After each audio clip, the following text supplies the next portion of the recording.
All right, I think I'm live. So today, this is another session for the Game Jam, Roblox's Game Jam, that where you make a game in 48 hours. So I'm a little behind. The reasoning is because I had a track meet to run at today, which didn't go well. Um, but otherwise, I would have been coding all day today. So I am a little behind, like I just said. So what we had from yesterday is a game that I created a custom first person experience. And I have also created this building, this room. The lights can turn off. There's a breaker over here that's just a block right now. And if you repair the breaker, the lights turn back on. The reason the lights turned off was because the breaker, I manually set it to turn off or break. So then the lights would turn off and test that. Yeah, the light switch turns off and on the lights. The door is going to have health because the monster is going to try to get in. So the game I'm making is a horror game, survival. Um, and the curtain closes and open. The monster will try to get through the window as well. So the genre of or the theme of the game jam was unexpected development. So my idea is that it's going to be a simple, fun. You're going to think it's a very friendly, I don't know, cheerful, colorful game. And then all of a sudden it becomes a horror survival. I'm not sure how I'm going to do that per se. But the first things first is I need to get some actual gameplay today. So right now you're just kind of able to do things, but it doesn't really mean anything. And everything's on the client right now, and I need to get things onto the server. I'm going to take out the code that sets the breaker off. This is our local script that has everything in it right now. So first what I'm going to do is go into the server script and start doing server stuff. Right now, all I do is set the primary part of the character to the player. I am going to create a class that will help me with the code here. So I'm going to make a folder. I'm going to call it class within server storage. One thing I did on the first day too is create a whole object-oriented system on Lua. So I'm going to utilize that. Hopefully the stream is, you can hear me. I think I fixed a setting that made my microphone sound terrible last time. So I'm also in a better place to record a tad bit better. However, there might be voices in the background. And sometimes I don't know what the microphone is really picking up at the moment. So yeah, I'm gonna start putting this code into classes so it's more organized. I need a class object. I'm gonna take that from arcade and paste it into class here. This is going to be called, what are we going to call this? We're going to call this one server. Alrighty. Server. So now that's our class. That's called server. This is, ignore this. This is from a template that I forgot to delete that from. This server is going to listen to game.players.player added. It's also going to listen to when the player leaves.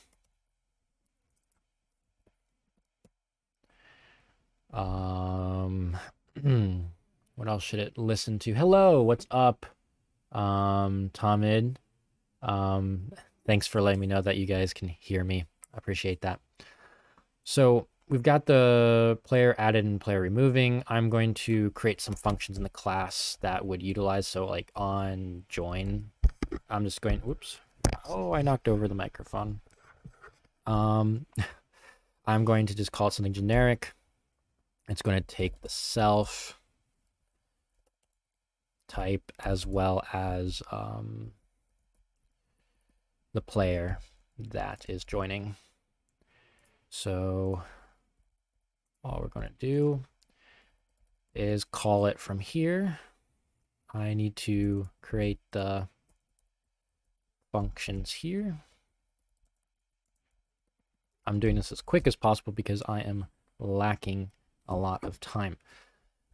So on join is going to return nil. So self on join. So that works. There we go. And then we need an on leave.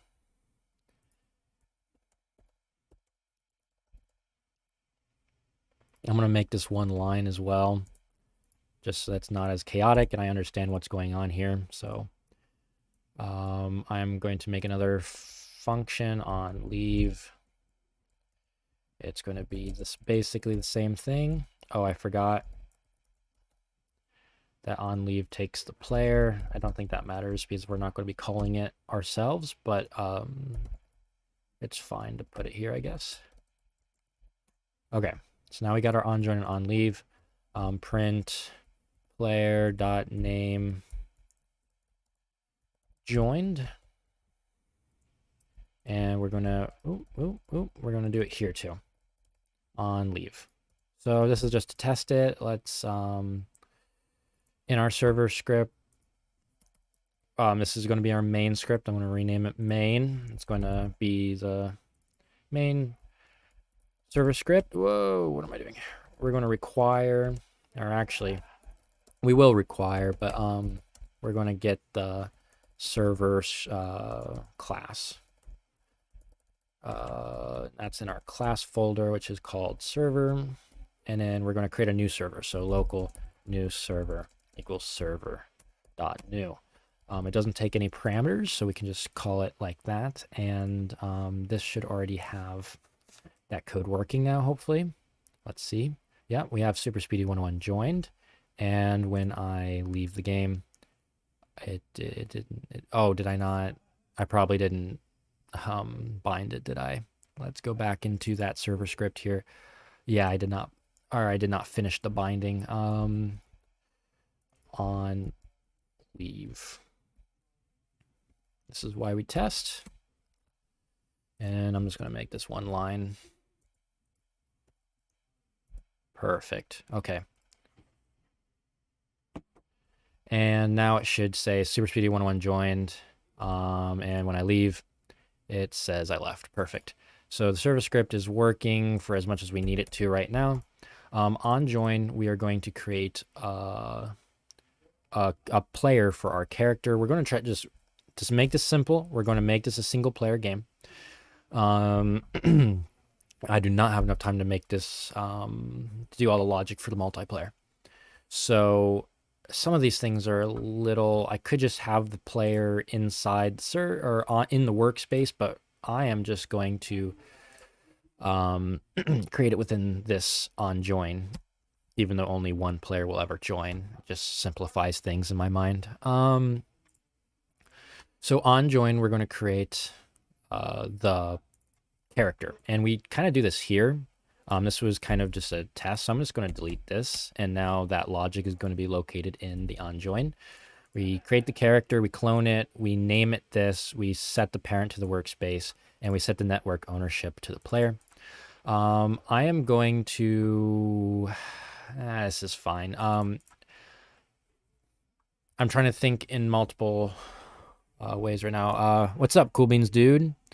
Yes, the class.server is the constructor. That's how I built the object-oriented system to work, kind of like Java or C#, I guess, too.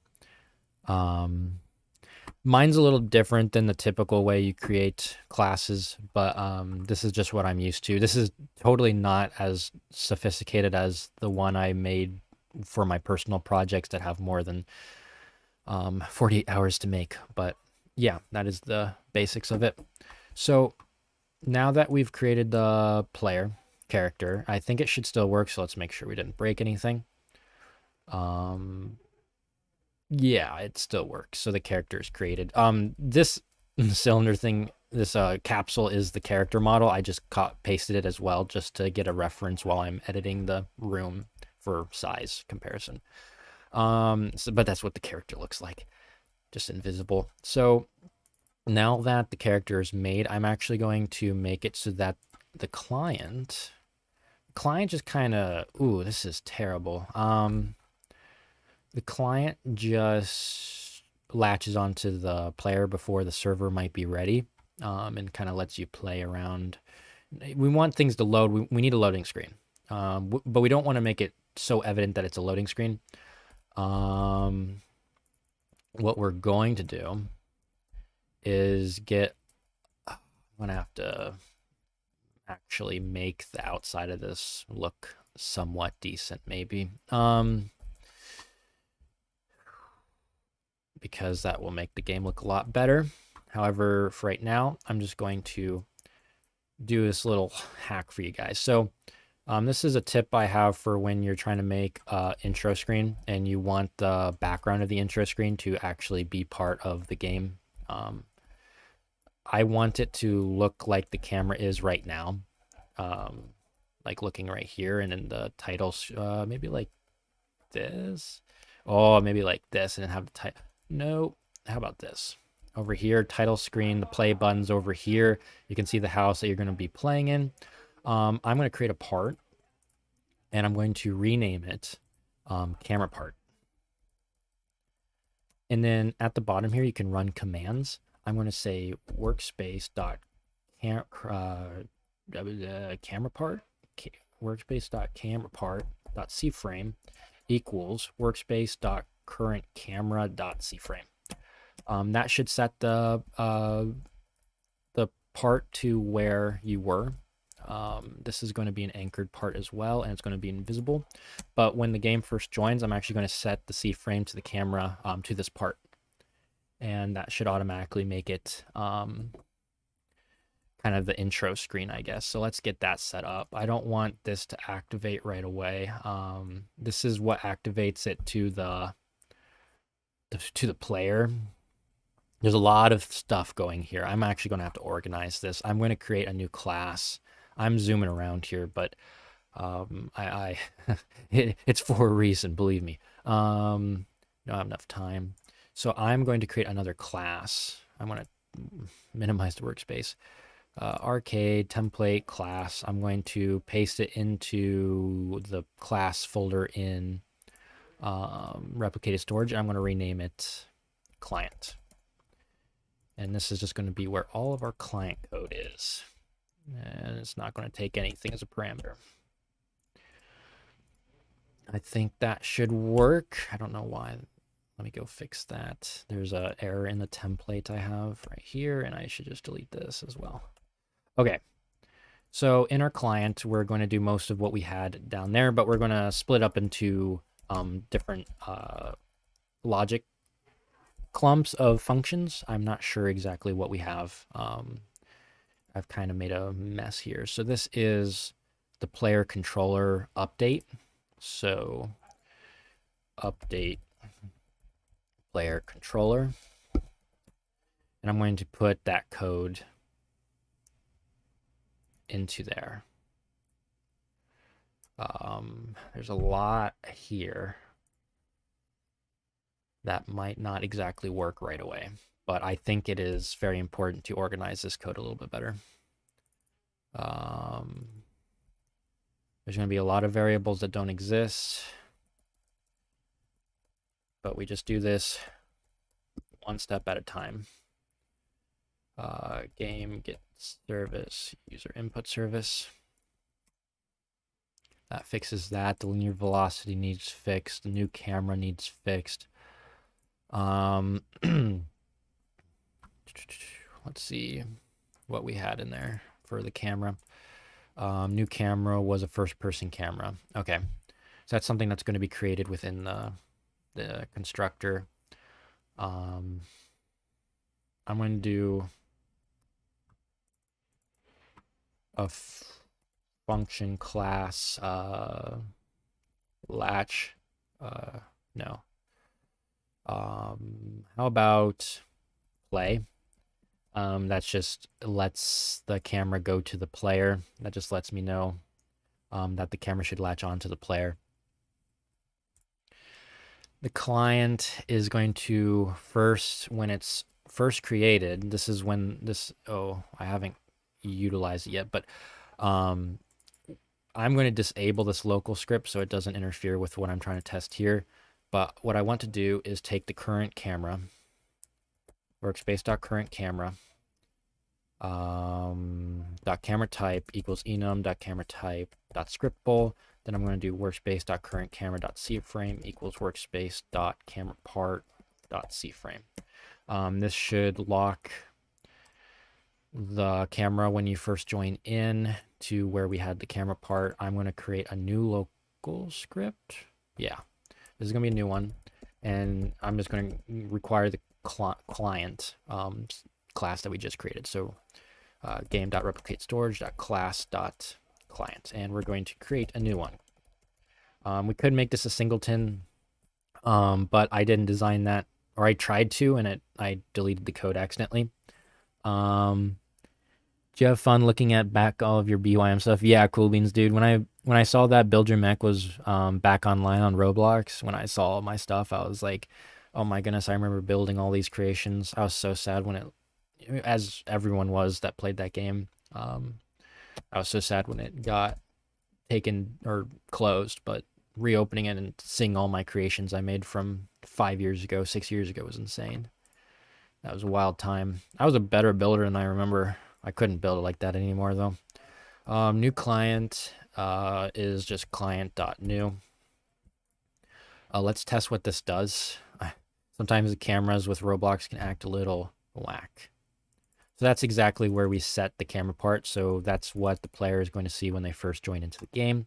It's going to have a little menu that I want. So to do that, let's go into Starter GUI and start making that start menu.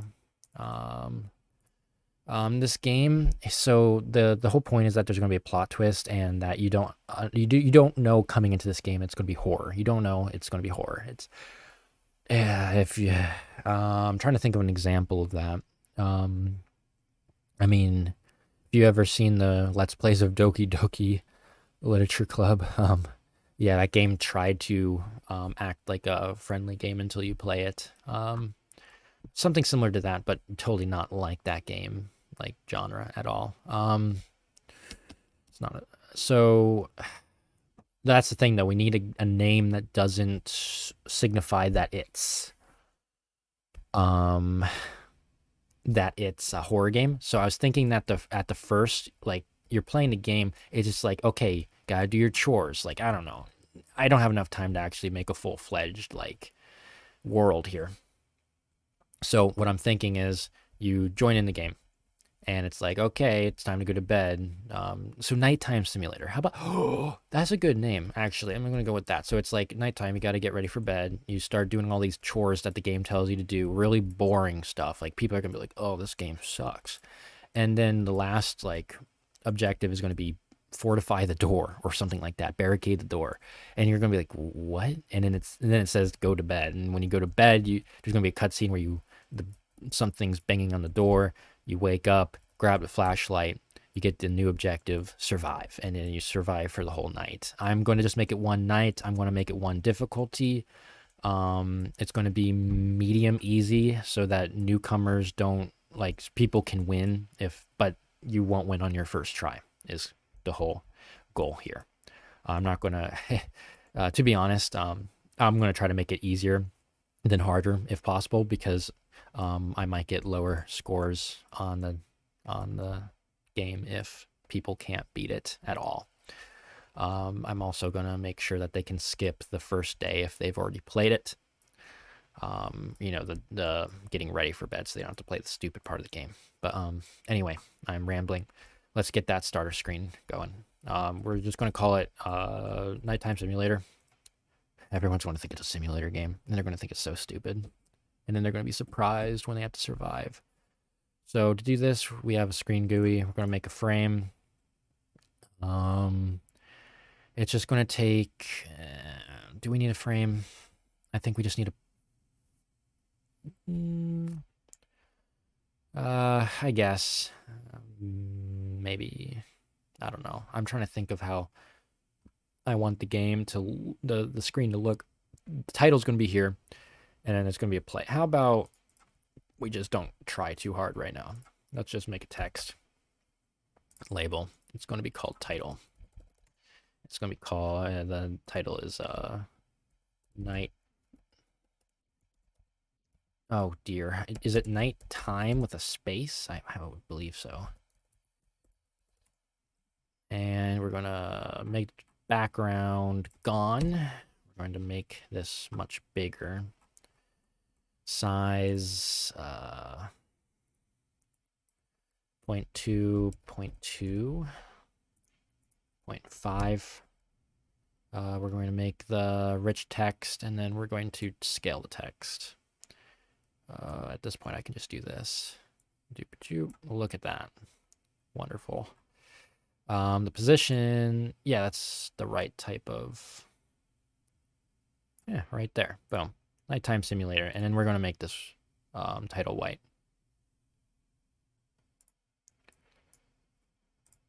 That, oh, that was the stroke color. Whoops.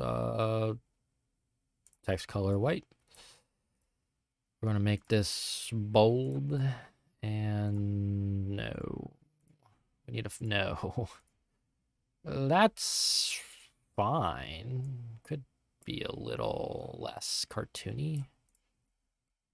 That looks fine. Yeah, I like that. We can add a stroke, I think. Can I? Can I? Can I? Can I? Is it because it's a rich text? Can I not do it if it's rich? Yeah, okay. Never mind on that. I think we can do... What can we do with rich text?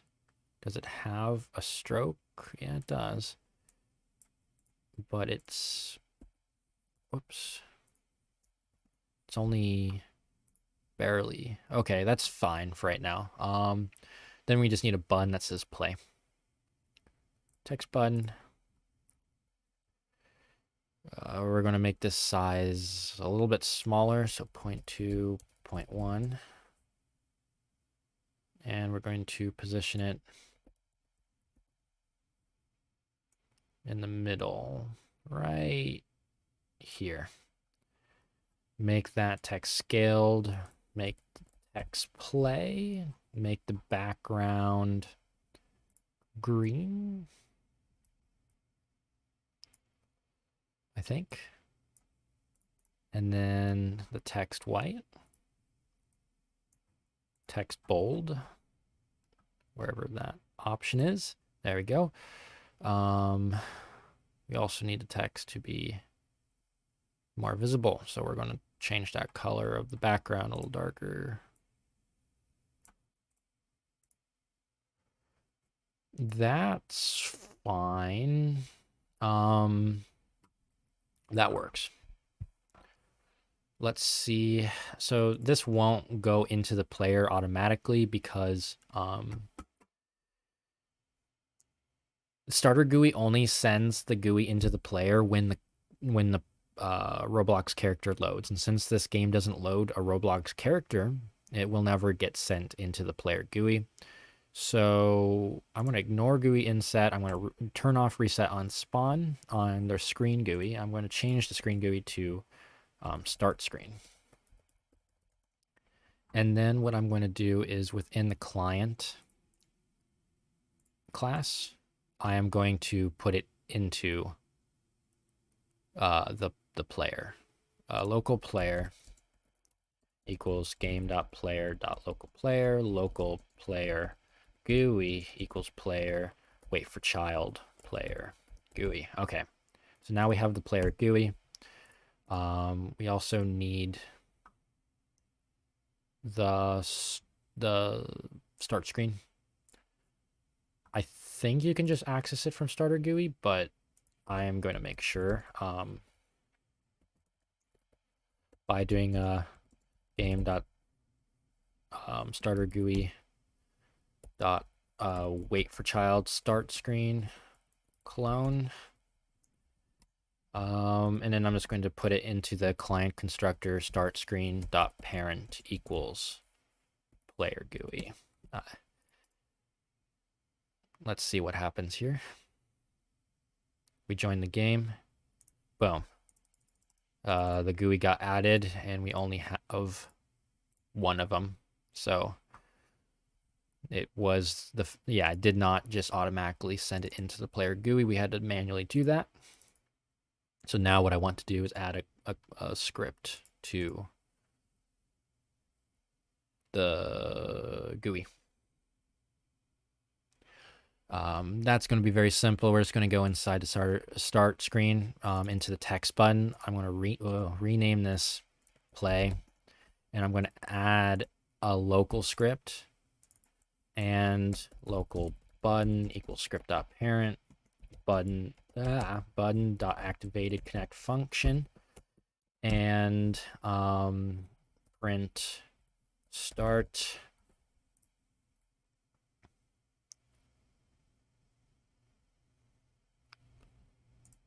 Okay, yep, the script is working.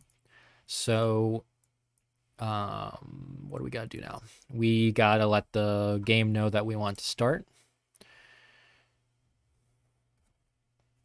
So what we're going to do is create we're going to create in replicated storage remote. And we're going to create another one called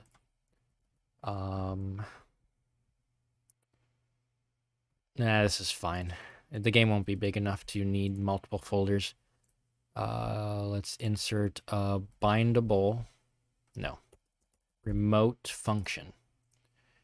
And we're going to call this start. Basically, what we want to do is when the client wants to play, which is when he presses the play button, the remote is going to be called, and it's going to call the server. The server is going to let the client know if the server is ready or not, and will yield until it is. In that case, I'm just hoping that the game will load before they press the play button. If it doesn't, they might just have to wait a little bit, and I don't have enough time to make it beautiful. Like, I'm going to force the player to wait. There's not much to load in this game. If you have a terrible internet connection, that might be the only issue. So I'm going to call it start. The remote function within our class client, we're going to call it. So I'm going to put it up here. Start remote function equals game.replicatestorage.remote.start. And okay. And here is where we need, or I want, some singleton concepts. I want this. Okay. I'm trying to think of how this is going to work, because we put the code directly into the start screen. I don't like that. It makes it a little confusing to know where the action is occurring. What I'll do for right now, I think that's fine. No, it's not. What I need to do is get the client from within the script so I can call a function. To do that, I would need the client object, which right now is only within one script and can't be accessed from another one. So what I'll have to do is try to edit the class of this client to be a little bit unique.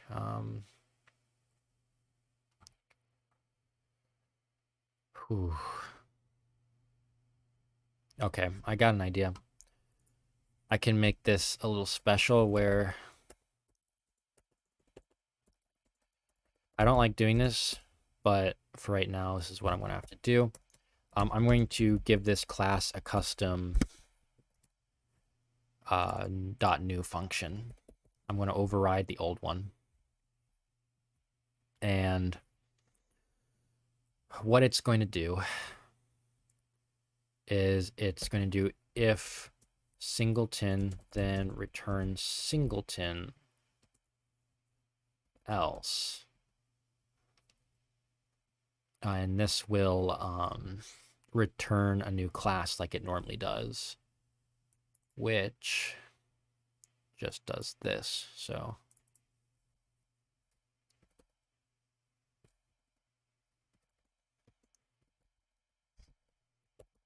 boom, that's a new way of doing it. That makes it a singleton. If you call this function to create it. I hate the way I'm doing this, but we don't have enough time. So I'm gonna require client class.client. Hey, what's up, Cole? How's it going? Welcome to my game jam live stream. Creating a game in 48 hours for a challenge. So we have the client class. We need to get the client singleton. I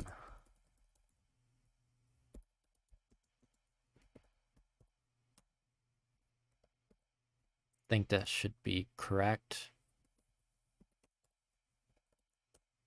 Okay. Ow. Knocked over my microphone again. So we've got the button. When it activates, I want to call a function within the client object. Right now, I don't have any of it defined. I'm just going to define one at a time. So we're defining the play function here. So within the start screen, we're going to do client singleton play. And now we're going to define what that means within the client, which is right here. We have the start remote function. So what we'll do is start remote function fire. Is it fire? No, invoke. And we're invoking the server. We're not going to pass it anything. And this will yield until the server returns a value. If it doesn't return a value, it just stays there forever, which is bad. But this is why we don't do it the reverse way. Like if the server does a remote function to the client and the client destroys the script using hacks and it doesn't return a value anymore, then the server would stall forever if it went the other direction. So we don't do that. But you can do it this way where the client invokes the server, because the server will, if you're a good programmer, will always respond. So we invoke the server and it waits. There's some things we want to do before we invoke and things we want to do after. Some of the things we want to do before is set up the client to be ready to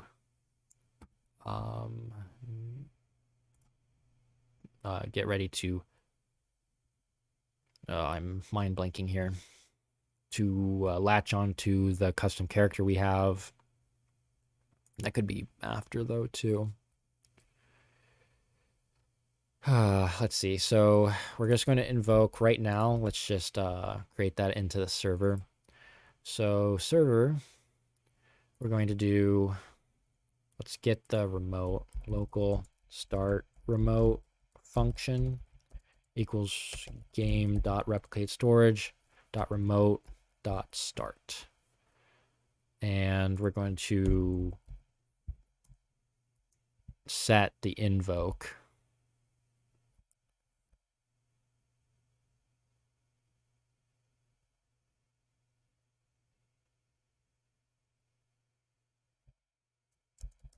and we set it like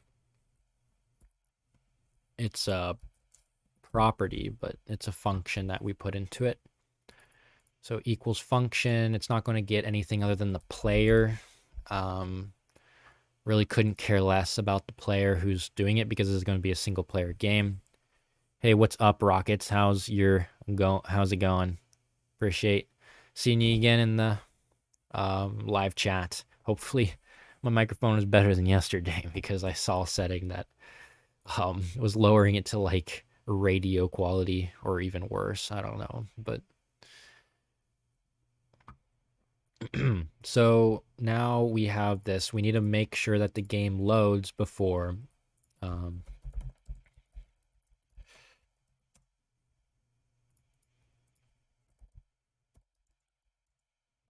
we actually do care what player is calling the server invoke because we need to load their data. So basically all we need to do is return self load and put self type here. So now whatever we put into this load needs to complete before the client starts. Right now there's nothing, so it will just start instantly, hopefully. Yeah, and when this gets activated, we're just going to hide it. We're also going to make sure that it can't be activated twice.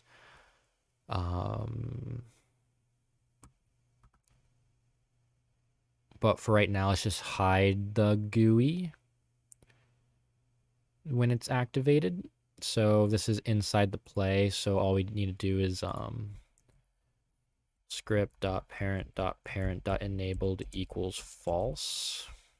And that should do it. And it should also load. Let's within the client, let's say print server is done loading so we can make sure that the invoke finishes. Let's press the play button.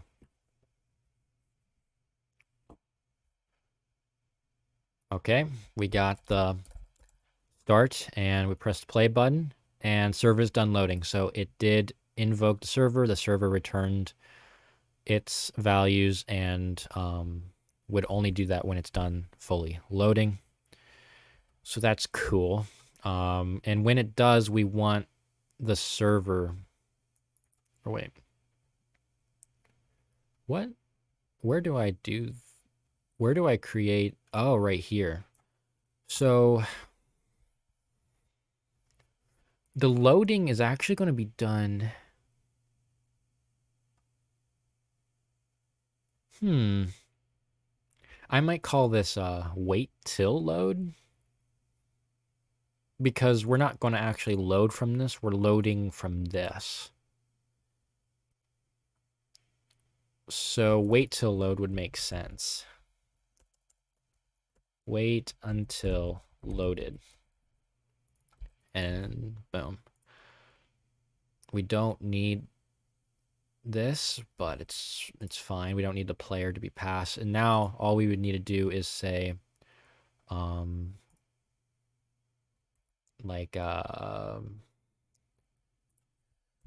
loaded is equal to script signal, I believe.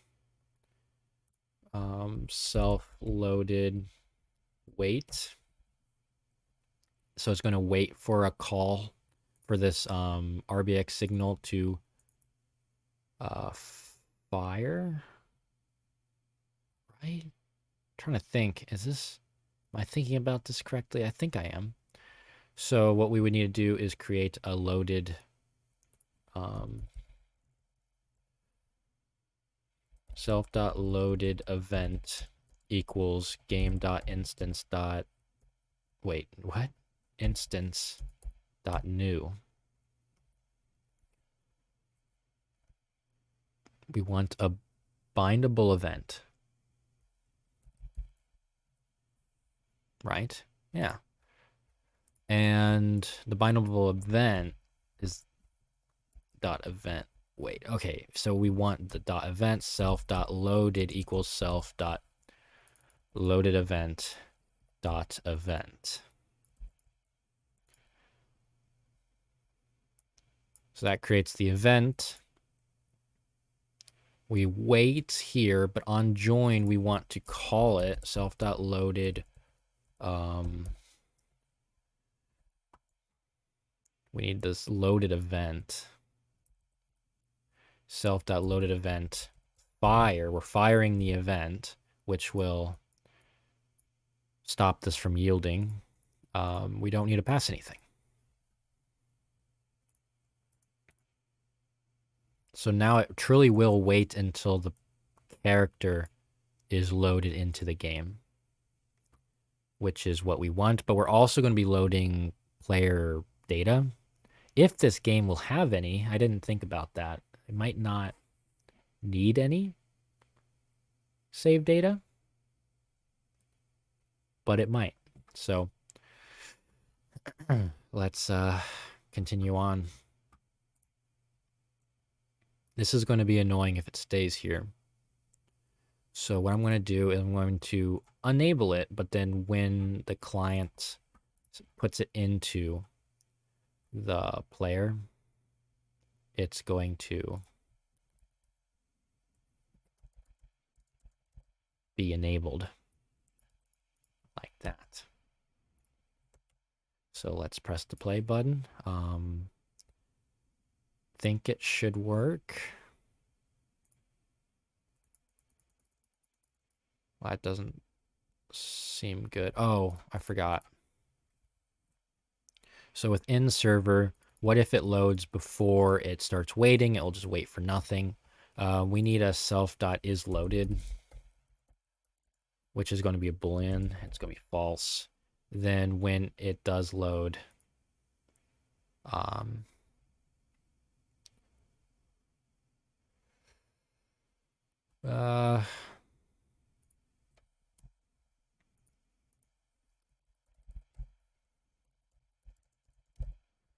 like that. I'm going to want is loaded as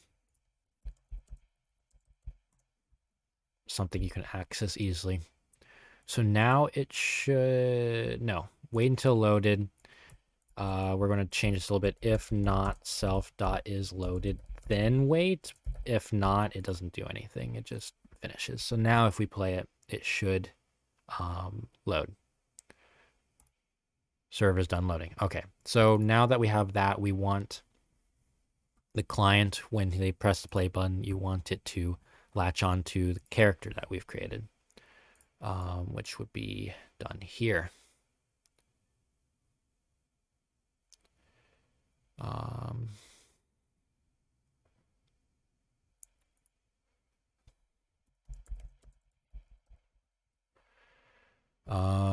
Let's see. So we want, let's just do it in this function right now. Local character equals how about this? Let's do a self.character and put it into here. Self.character equals workspace, wait for child, and what did we set it as before? We set it,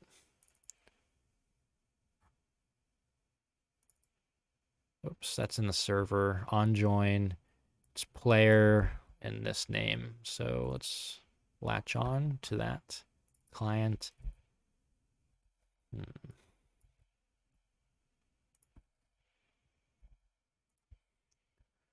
And this should work because it has a local player user ID.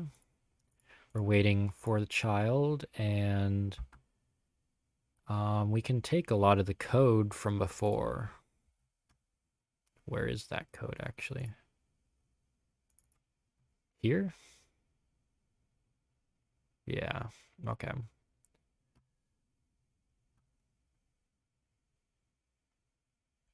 The root, linear velocity, all that should be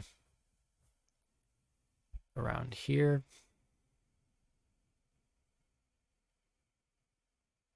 Okay. I might actually create a new class, and it's going to be called character, I believe. I want to do that at least. Let's do that. Copy, paste into character. Rather than taking the character as a model, let's just have a class that has all of its logic within this class here. This is going to hold the movement more organized, a lot more organized if it's in here. So let's rename the class. It's not going to extend any class. It's going to take, no, it will take the player as a parameter. Let's start, yeah, this. We need to take that away from here and put it into here.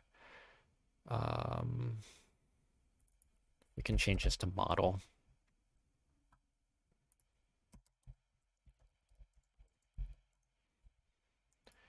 There we go. Then we can have an update function.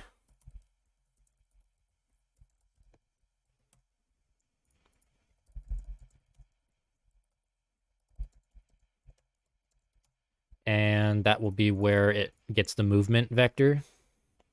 And then finally, we can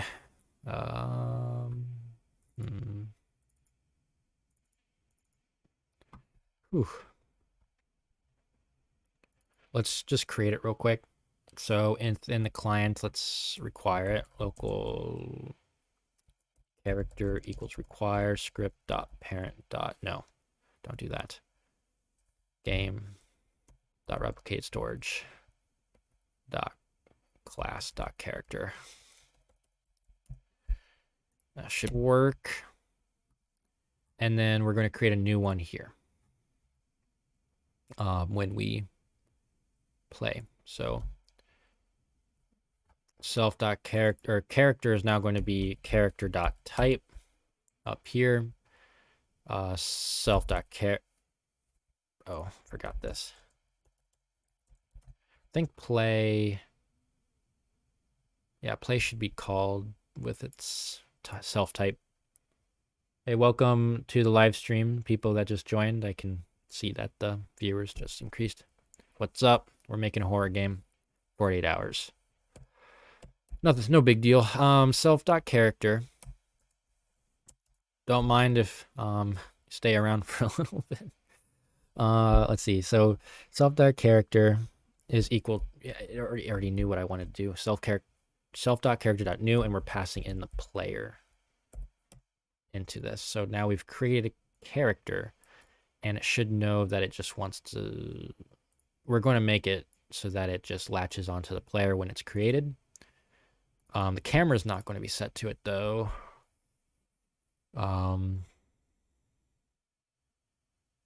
Yeah, I think we need to have some functionality that allows me to disconnect the camera from the character. The character is going to have a camera.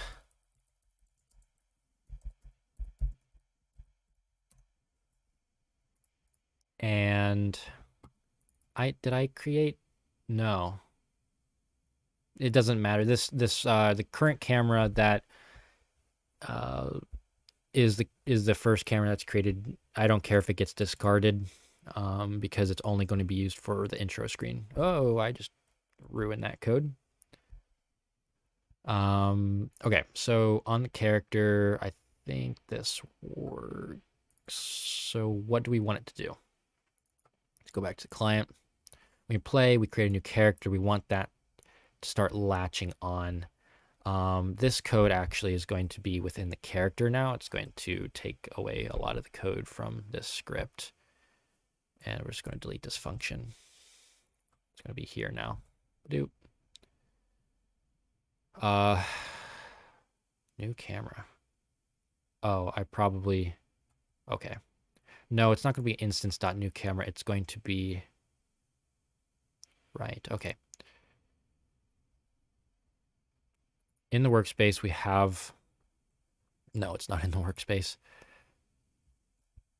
We do have a class, it's first person camera. So let's get that.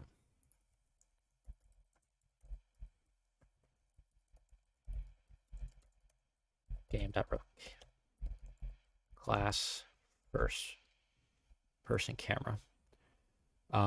This is what it's going to be actually. First person camera dot new, And we do need a root attachment.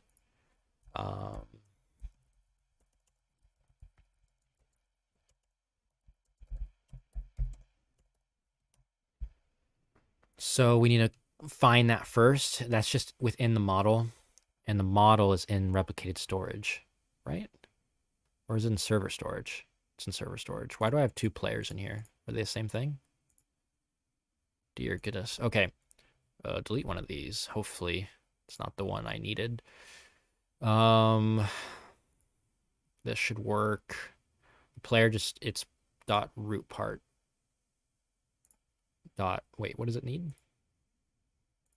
It needs attachments. It needs the two roots, or the two attachments, which is pivot and pitch, which is inside the root part. Okay, I'm gonna make this kind of annoying, but self dot pivot and pitch, self dot model dot pivot. No, I need root part dot, is it pivot first?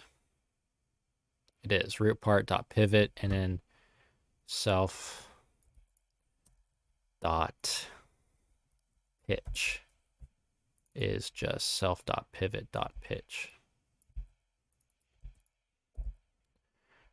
Wonderful. And then I can just do self dot pivot, self dot pitch.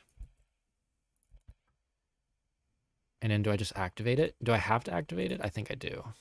I think I added a first person camera function that's called activate. Yeah, so I'm going to do that. Let's see what happens when I run this, when I do that. Character, self.camera, activate. Let's play it.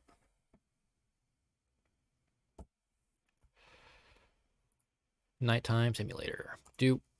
Whoa, the camera definitely latched on, but it kind of did a little teleport because it started in a weird position. What I should do is set the camera to where the player is initially, which was because it kind of started outside, right? That's where it was before. So we need to take the camera from the character and set it. Self.camera.camera.cframe equals self.model.primaryPart.cframe. Boom. Let's try that.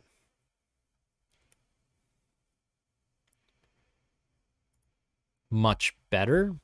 So I can't move, and that's just because we don't have the movement script in there yet. So let's go fix that. We kind of do, though. It's right here. Just need self.camera. Here we need user input service.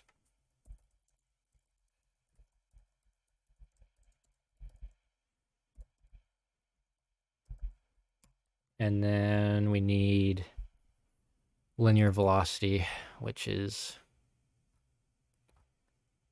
it's in the model and it's in the root part. So self.linear velocity equals self.model.root part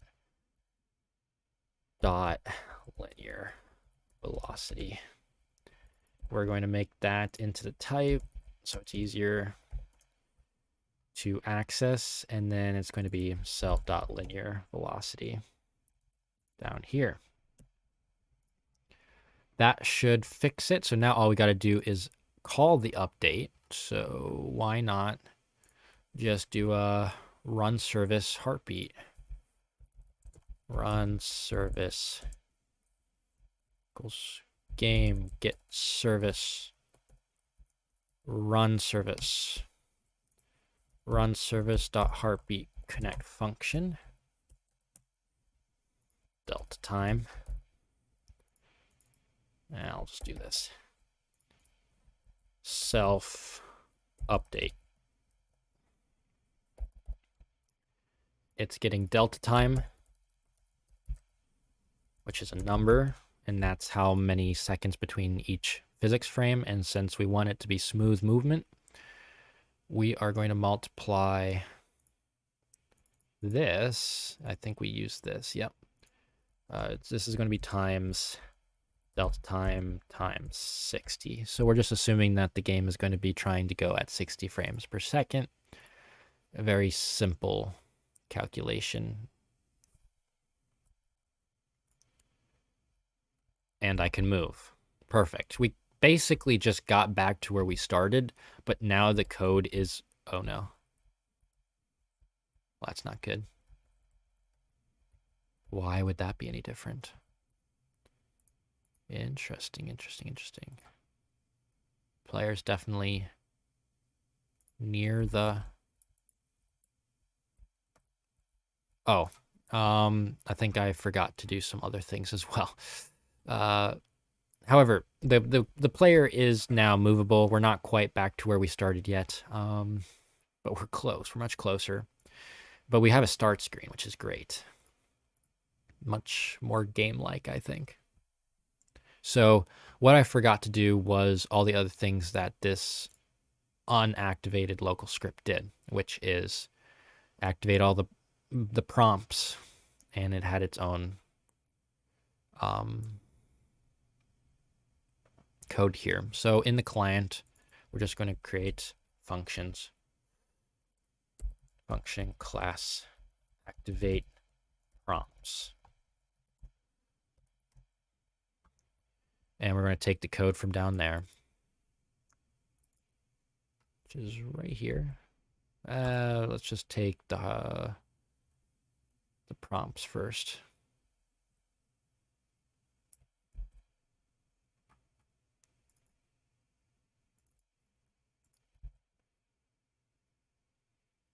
We need collection service.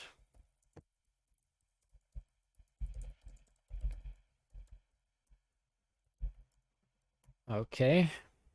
And now we have it. We need run service? I thought we did. Guess not in this script, so we'll need it.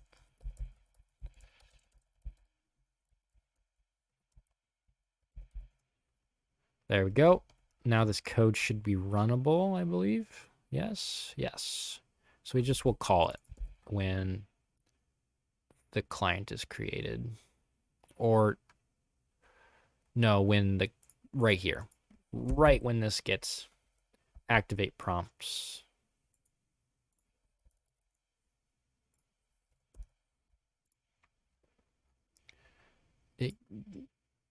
So displacement, distance, route. Oh, okay. So it's not necessarily able to yet be ran because we need to tell it what our character is, which is right here. Character.model prompt.parent. Okay. But we need, I'm just going to do this. Local root equals self.character.model dot primary part.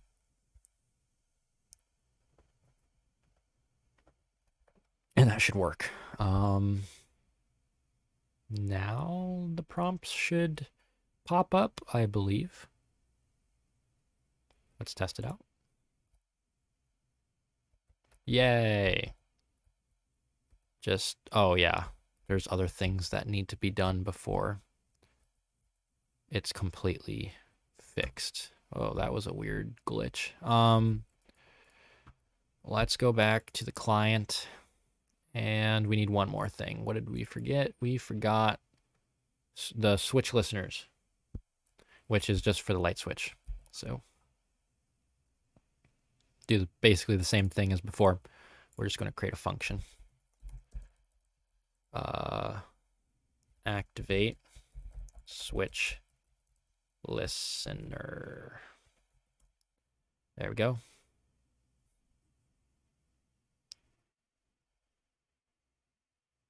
And we are going to put that code in here. Is there anything that needs... Doesn't look like anything else needs fixed. This looks like it works just from here, which is cool, I guess.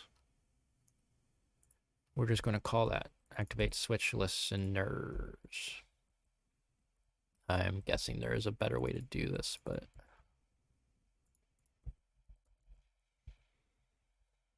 Okay. I think now we're back to where we started.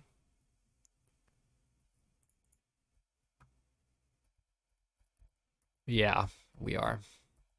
Cool. I'm getting a little glitchiness with the camera, which kind of scares me.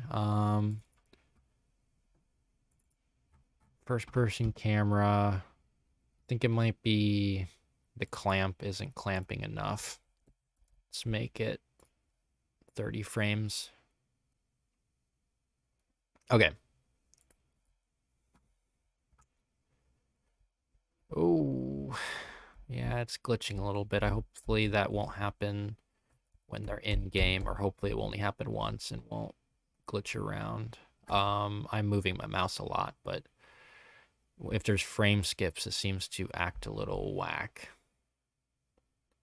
Like that. That wasn't me. Okay. That doesn't make me feel good about how it's working.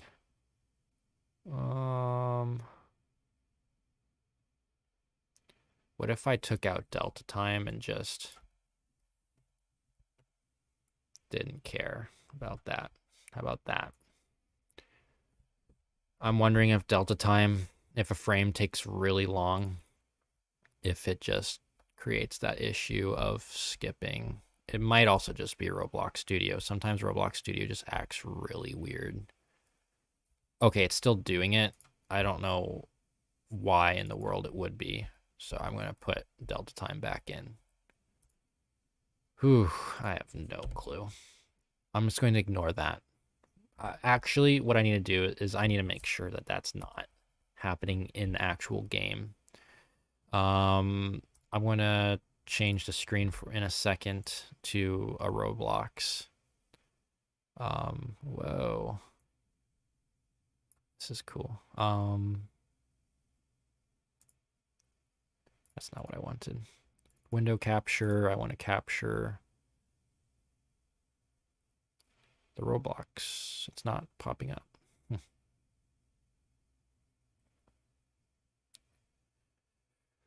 Huh. I don't see it. I'm trying to change the window to the Roblox. So let me add a source real quick. Sorry guys, 1 second. Is there a game display capture, window capture, game capture? That's not what I wanted.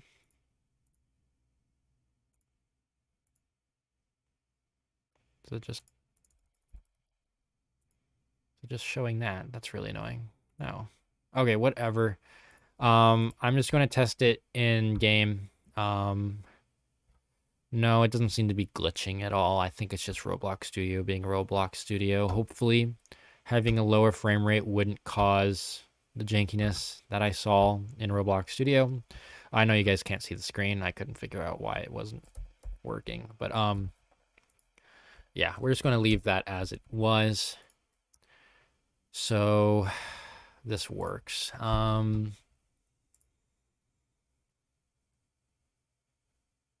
Okay, we're back where we started, but now the code's much more organized and able to be made with a game, as well as has a oh goodness, I can't speak. It has a start screen.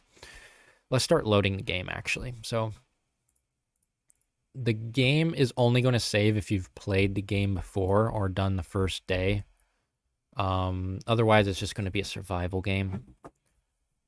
So that's all it needs to load. It's going to load that from the server on the on join.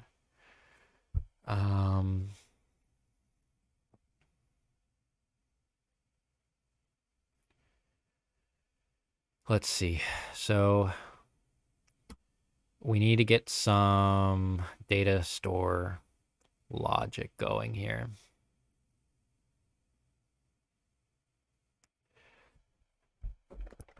Now, I think it will be simple enough. I'm going to create a new class called data store.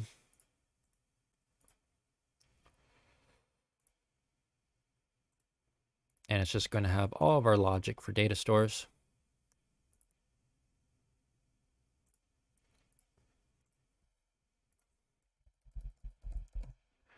I'm just going to, I don't know if data store is supposed to be capitalized like this, but whatever. And it is going to just have a load and save or update. This is fine. It's going to take a key, which is a string.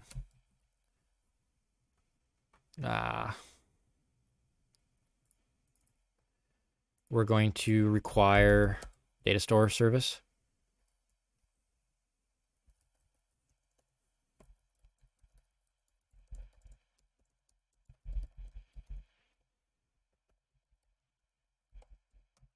And that's all we will probably need. Self.datastore equals data store service get data store, and it's going to use the key as the name.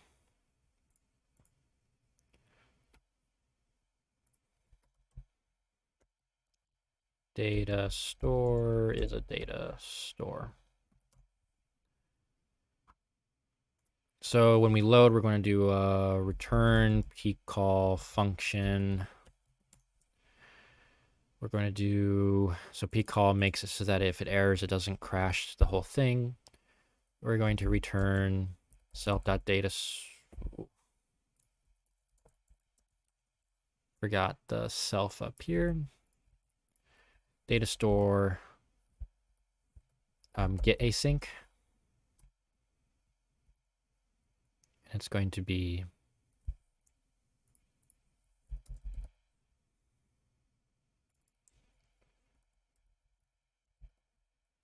the save ID. We're going to input to the to the load, which is a string as well. And that should return the save. We're not necessarily know what it's going to look like yet, like what we're saving. I think it will just be one Boolean value. So this returns a success or now let's put it up here. So load is a function that takes self as well as save ID, which is a string, and it returns a Boolean and a table. Or how about another Boolean?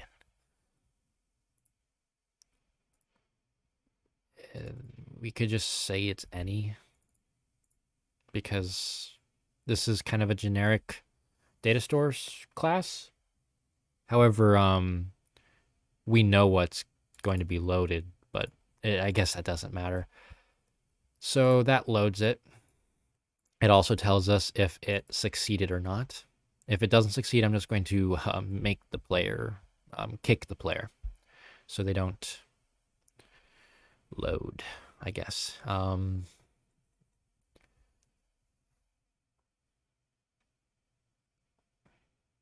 Trying to think what else. Oh yeah, we need to save. Save ID, and I'm just going to say it's or whoops, it's a string, and then we need what you're saving. So value, I guess, just can be anything. We're going to return another p call, but instead of doing get async, it's going to be set async will work for what we're doing here. Don't worry about the, ooh, you're going to lose your data. No, you're not. As long as you know it, excuse me, as long as you know common coding practices. 1 second, I think I left the oven on.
Yikes, so I just figured out what happens if you keep chicken sandwiches in the oven for an hour.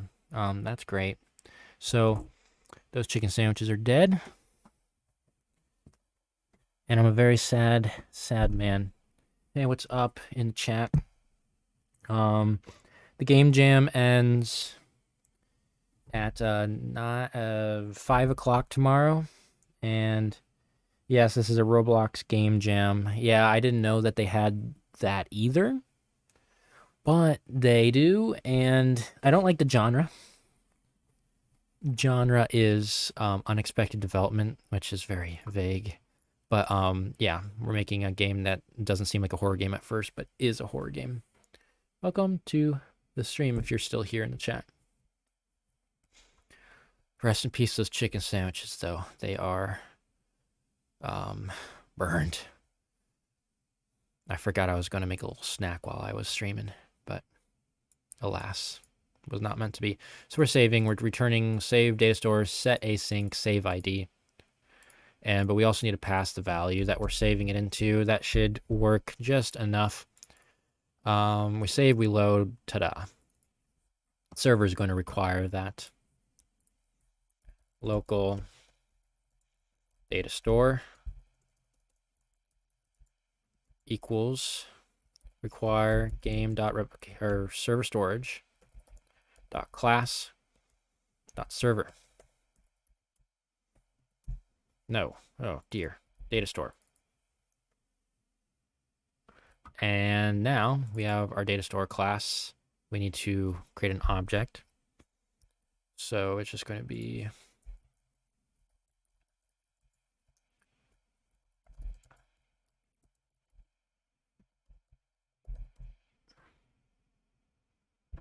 data store service. Oh, I gotcha. So we have data store. Now we need to set it. So self.datastore equals data store self. No, data store dot new. We're just going to call it the key is just going to be the game's name, which is dev challenge. Or how about this? Alpha v1.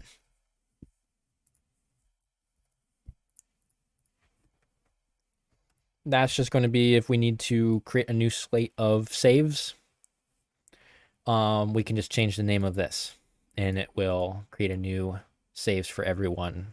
We don't want to change it once the game is released, but for testing purposes, we have this set here.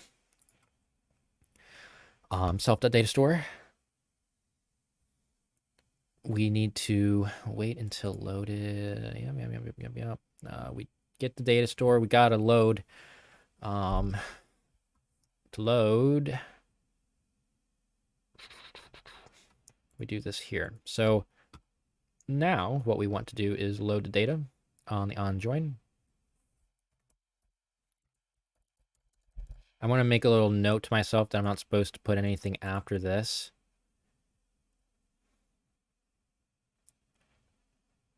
I might also just add a return, so if I do try to put anything, it will error.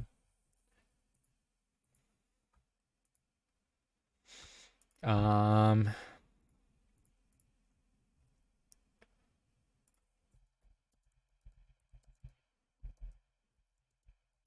another extra note, so I'm not stupid. Character. So we've got the character. We need to load the data. Local load data equals self.datastore. First, I need to do success. Data equals self.datastore. Load player user ID. We're using the user ID as the string for the load. And this is if it succeeds in loading it or not. If not success, then player kick. Kicking that player away. Bad player. Your internet connection, or either the Roblox servers are down. Actually, this game is not going to be strict on if the save doesn't load. That's just unlucky. You're going to have to play the first day again, because the only thing we're saving in this game is whether or not they got through the simulator part, the non-horror part, because it's kind of like an intro. It's like a tutorial. How about that? It's a tutorial. And once you do the tutorial once, you don't need to do it again if you rejoin the game and want to play. So in this case, if it doesn't load,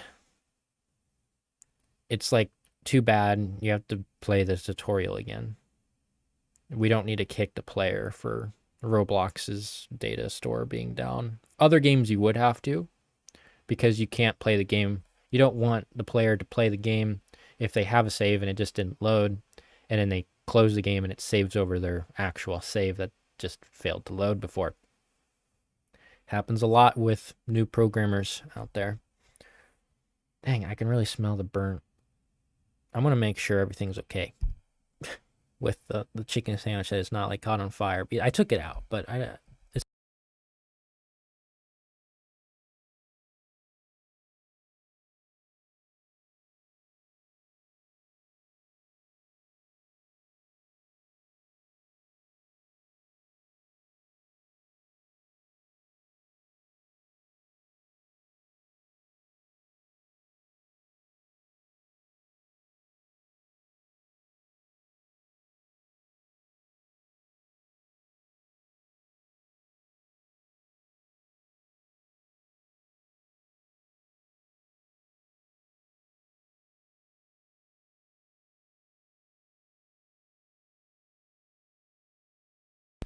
yeah, we're fine. It's just going to smell. It's just going to smell. Oh, dear. Microphone's going a little. Sorry if the noise is a little loud. Okay, there we go. Chicken sandwiches are just dead. So, we've loaded the data.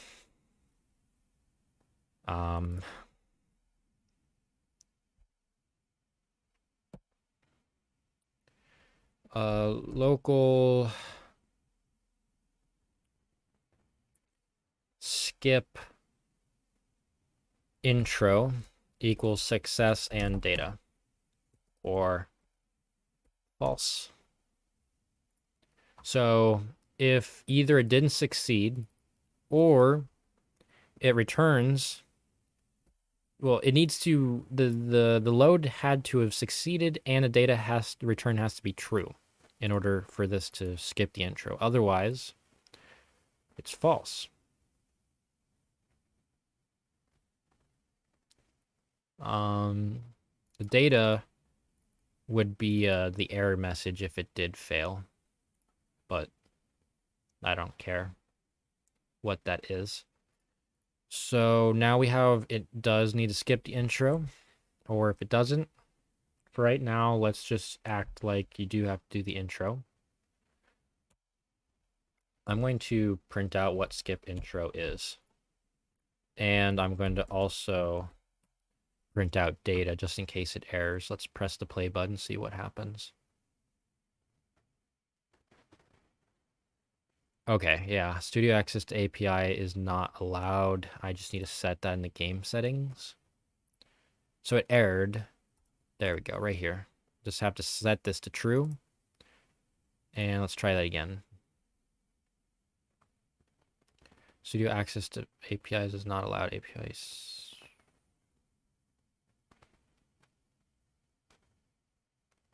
What? But didn't I just allow it? I thought I had just allowed it. Enable studio access to API services. Yeah, I did. Come on.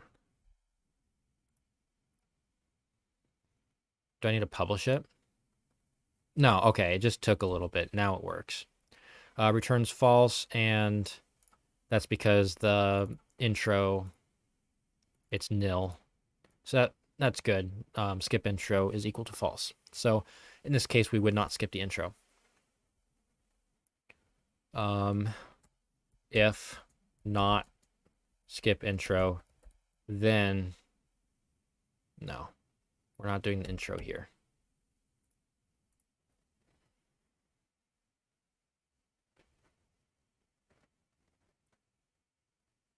And this is where we need some of the game logic to start working. So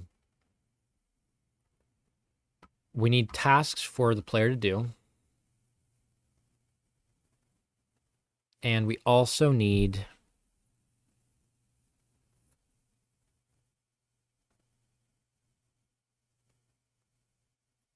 I don't know. There's a lot of things that need to be done with this. So when we fire the loaded event, wait until loaded, return self, wait until loaded, player, which is this. And this only loads after the data is loaded. Okay.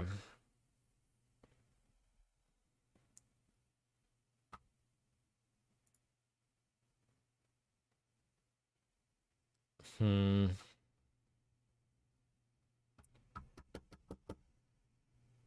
we need tasks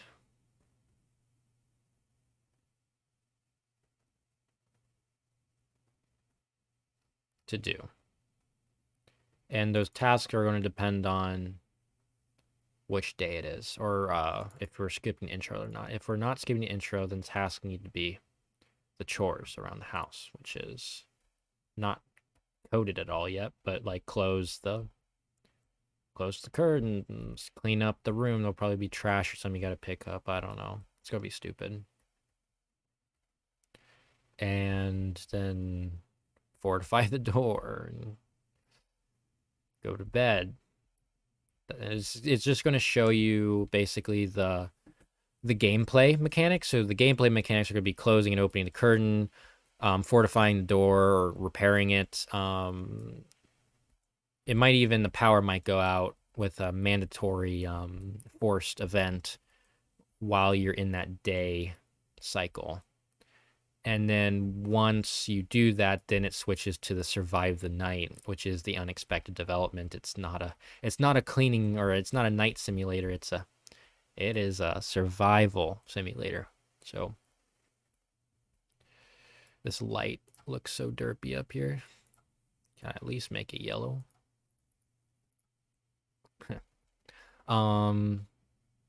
Yeah. So when we press play, it loads.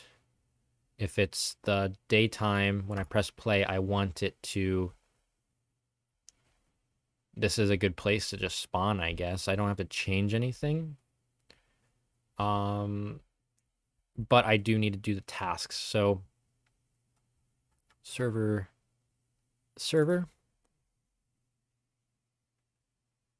Will I publish the game? I will. I'm thinking I might also uncopy lock it so people can look at the whole game itself in their studio and work from it. But I'm planning on furthering this game to an actual full development, maybe, as long as people like it. But for right now, yeah, I'm going to be publishing this. And so this game jam, I'm going to, be publishing it as well as entering it into the game jam. Let's see. So thanks for the question. There's so little time. Got a little bit more than an hour before I have to go to sleep. I have to get up early tomorrow for practice. Practice is really killing the time I have on this game jam. What do I need? Okay, the server. It needs to have data for. It needs to have data for the tasks, which is just going to be a table, and it's going to be. I won't worry about what's the tasks, like if it's a string or if it's a table with info in it.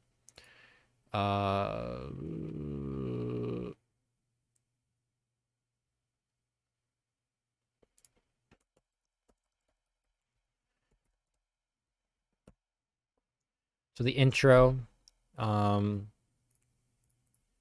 if not skip intro, then self intro.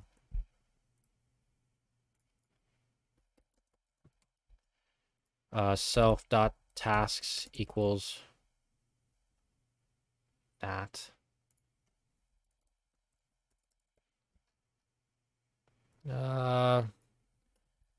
Table.insert tasks.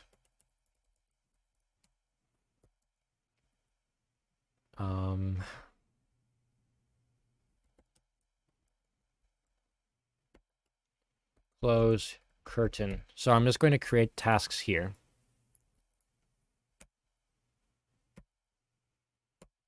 And the last one's going to be fortify barricade door. They're going to be like, what? But they're going to have to barricade the door, close curtains, clean trash, pick up trash.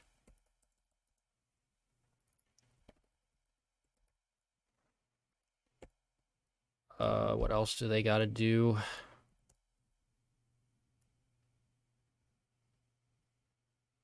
Oh, that's not going to be the last one, but it's going to be like the what's going on, like barricade the door. Why would I have to do that? Oh, maybe it's because in this game, there's a monster and the player actually knows there's going to be a monster that tries to get him at night. Because this is a nightly occurrence, apparently. Barricade door. Turn off lights. Table.insert. Self.tasks. And it's going to be go to bed. Go to bed, turn off lights, barricade door, close curtain, pick up trash.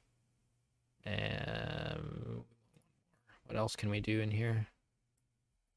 Maybe for right now, that's good enough. No, nighttime simulator. I wish there was like a bathroom, but it's a little too small of a place to do that. I do love module scripts. I am MrModuleScript. I am consistent to my name at least. Let's see. So, and then once you're in, there's going to be tasks, and it's going to be listed on the screen, and it's going to have all the tasks. And then once you do the task, it's going to, be okay. And it'll go away, and it'll do the next task. It'll just do one task at a time. You can only do a task when it has a task on the screen to do. I'm going to make this breaker. It's a block right now, but it's a breaker. It's going to shut off, and you have to turn the breaker back on. But then later you're going to turn off the lights to go to bed.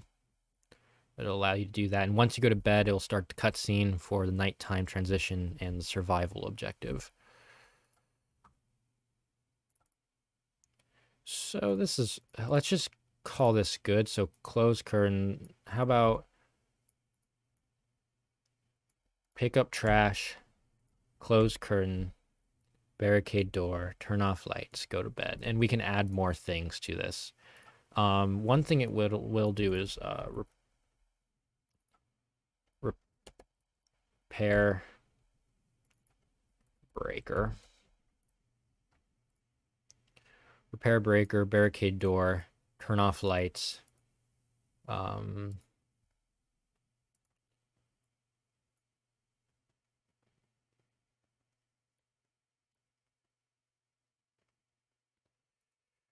Yeah, so that will do the intro.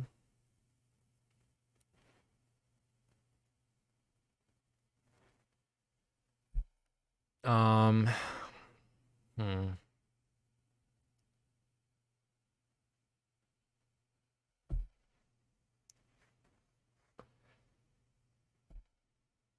And then it's going to update the client.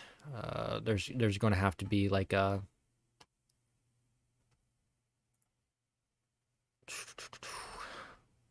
I'm just going to make another one called survive. The task is just going to be survive.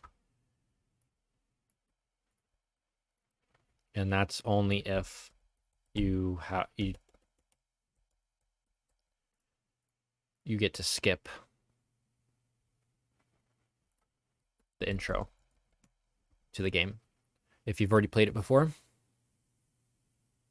Yeah, the first person, I'm actually pretty proud of it. It's custom, so it's a little janky in Roblox Studio, but it does a little bit better when you're actually in the game. And it's custom character as well. So yeah. Okay, I need to get the task to pop up on the screen, and I also need to make, well, I just need in general make the taskbar on the client. So let's go into Starter GUI and make a new GUI, and it's going to be called Tasks. I'm going to put it into the top left corner. It's going to be a frame. It's not going to be that big because there's only going to be one task at a time. I'm not going to list multiple tasks. Maybe I could put all of them on there. Maybe I should do that. Maybe I shouldn't. No, I'm just going to have one task at a time so I don't have to change the frame size. Actually, I wouldn't have to do that. Ooh, this is a good idea, actually. Let's do this. No, I'm just going to do one task at a time. It'll make it simpler. There's a reason for it, and it's for the breaker because I don't want that task to pop up until the breaker turns off manually, which is a forced event on the day cycle. So it's just going to be one, so it doesn't have to be that big. 0.25, 0.1. Ooh, that's not 0.1, that's 0.2, but that's actually works. That's too small. That's good. This is going to background color is going to be black, and we're going to make this mostly transparent. I think we'll work with this a little bit. We're going to insert object text label. This is going to be on the top of it. The label is going to be tasks. The background is going to be black. It's also going to be partially transparent. It's going to overlap the other one. We're going to make it bold. We're going to make it text scaled. We're also going to have to make this way bigger. So the size is going to be 0.25. This thing is going to be, no, this is going to be like 0.5. We need to change that from tasks to task. Current task.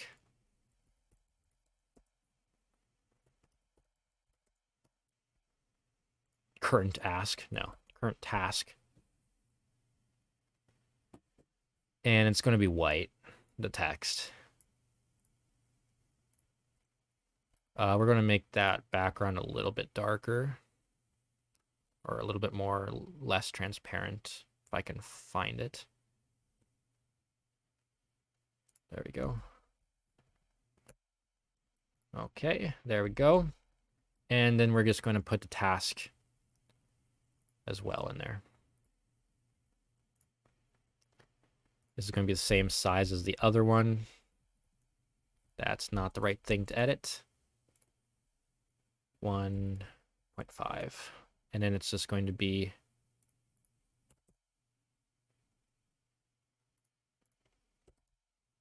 right there.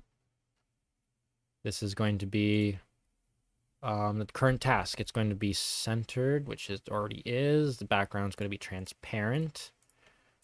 We're going to set it to have an example, just a placeholder text. Example task. We're going to text scale it. Going to make it white.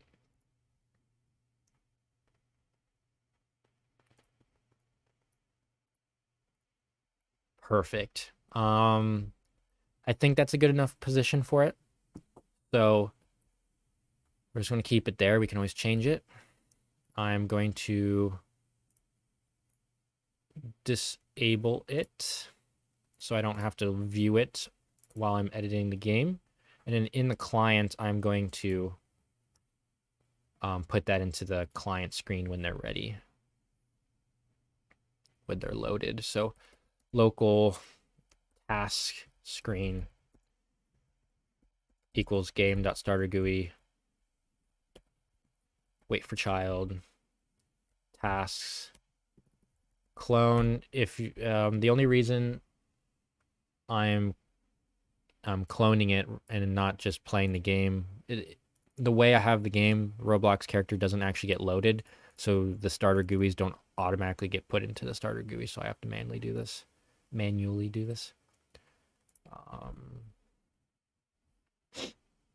Task screen dot parent equals player GUI. Task screen dot enabled equals true. However, this is not where I want to put this. I need to put this within the play function. And let's see if that, when I press the play button, the task screen pops up. Hopefully. 1 second. Okay. Press play. Task screen does pop up, and it has the placeholder task to do. We're going to load in what task we need. So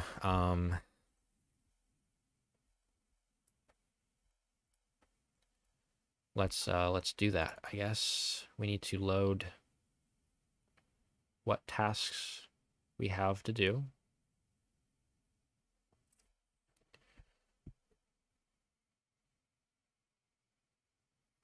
I'm trying to think of how we're going to load it. The server has it. We want the server to have it all. So pick up trash, close current, blah, blah, blah. We could just create another remote.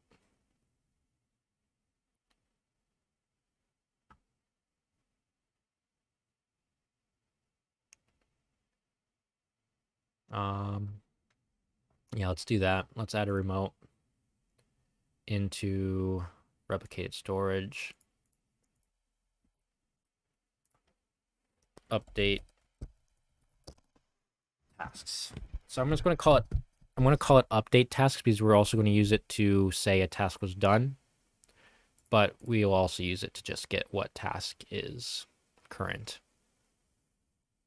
So in the client, which is not here. Hey, what's up? Mackey's Oop. What's up? How's it going? We're just making a game in less than 48 hours. Really, it's been about 5, 6, 7 hours of complete development time, which is crazy. But I wasn't able to code almost all day today. Got a good amount yesterday in. Okay, so we got the client. Is this what we wanted? I think it is. Oh, what was I doing? Oh yeah, we're loading the tasks. So we need to get local get tasks remote or update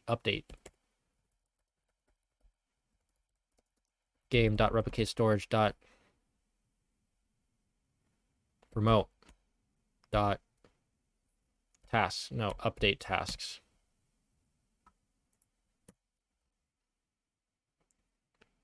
When we play, we need to get the tasks. So local tasks equal update task remote invoke server. We're not going to pass anything because we're not updating it at all. But it's going to return tasks that we need. Task.parent.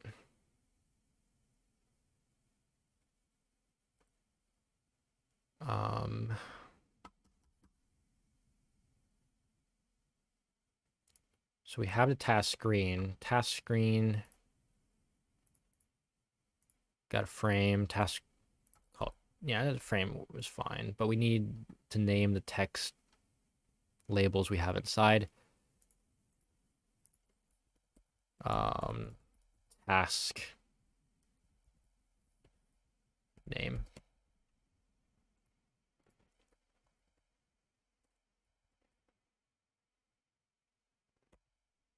That's fine. So basically what we're going to do is we're going to say, okay, or this one's not going to be task, it's just going to be next task.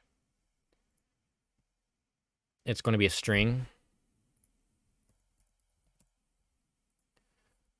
Task screen dot frame dot task name dot text is equal to next task. So it's taking whatever the server tells it is the next task.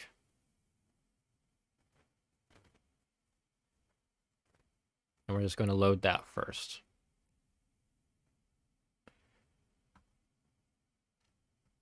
And now let's make the server actually return that.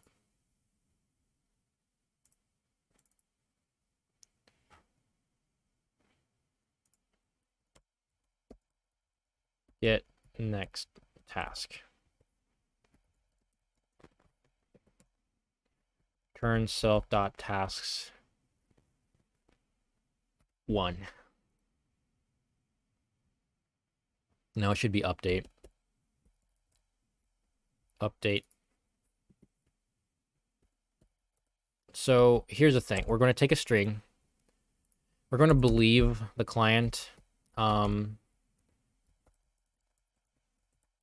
If they say they've completed a task, we're just going to believe them. Hackers, I could not care less if they hacked that part of the game. Just a tutorial. So, it's going to, let's do this. Table.find, whoops, that's not, table.find self.tasks, tasks complete. If found, then table.remove self.tasks, found. So if it finds the task that you completed, it's going to remove it from the task list, and it's going to return task self.tasks, the first one in the list. Usually it should just be the first one here, but if a hacker hacks it, I don't want it to break. So that should work.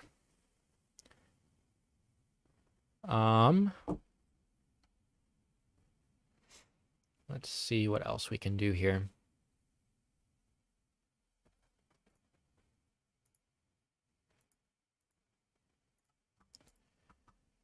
We have update task. So now we got to set it to that remote, which is going to be up here. Up task remote equals game.replicate storage.remote.update tasks. And we're just going to do update task remote dot on server invoke equals function player. We're going to take the task completed, the string, and we're going to return it. We're going to return self update tasks, task completed, like that. I think that should work. I'm going to actually do it like that, just in case the player loads somehow quicker than I expect. Okay, so we join the game, press the play button. Look at that. First task, pick up trash. I need a garbage can and I need trash to pick up, I guess. But that will be the first task, and then when I do a task, it's going to go to the next task, blah, blah, blah. Very, very basic. And I'm making it very, very basic just because we don't have that much time. And it's 10 o'clock. I got 1 more hour. We're trying to make an actual game out of this today because I only have 5 hours to work tomorrow as well. So try and make as much as possible right now. Let's create the trash, I guess. I don't know what trash looks like. I mean, I don't know what I'm going to make the trash be. I mean, I could think of like paper, like crumpled paper, food. Oh, cans. Empty cans would work. Let's make an empty can. I need a size reference here. Oh, I don't want that shadow.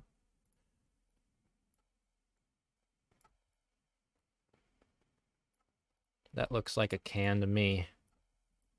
Yeah, okay. I'm gonna make a very basic can. It's just gonna be a union, so then if I make a new union for the model, the code will just work with it.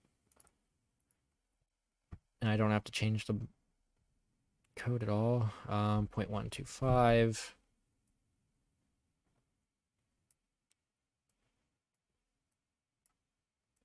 That seems a little much, doesn't it?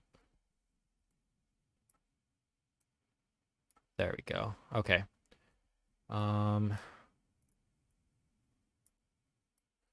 Negate union. It's a can of some sorts. We don't know what it is, but it's going to be metal and it's going to be red. That's not metal. What happened?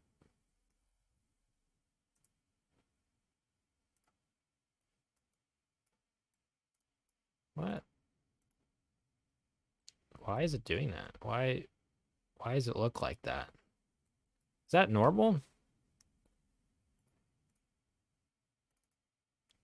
Okay. Huh. Color just doesn't change at all when it's metal. Smooth plastic. Oh, I see why. Okay. It's because it's a union and it needs to use part color. There we go. Okay, now we just need to change the color to something. Red works. I don't know. I'll make it like a fake Pepsi can or something, you know, Ro Pep or something like that. I don't know, Dr. Roblox, or I don't know. Anyways, so this is going to be an example trash, and we need a trash can. Let's put it here. It's going to be another cylinder. It's going to be a little less wide.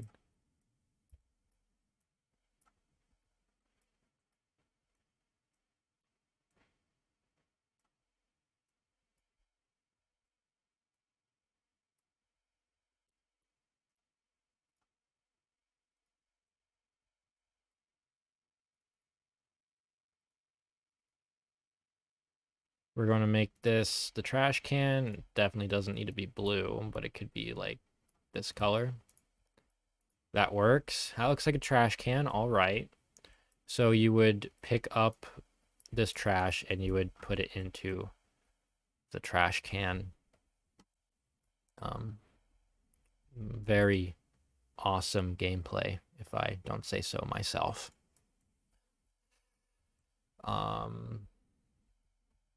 Yippee.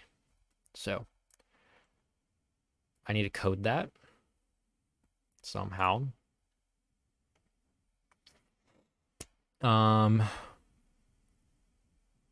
Yeah.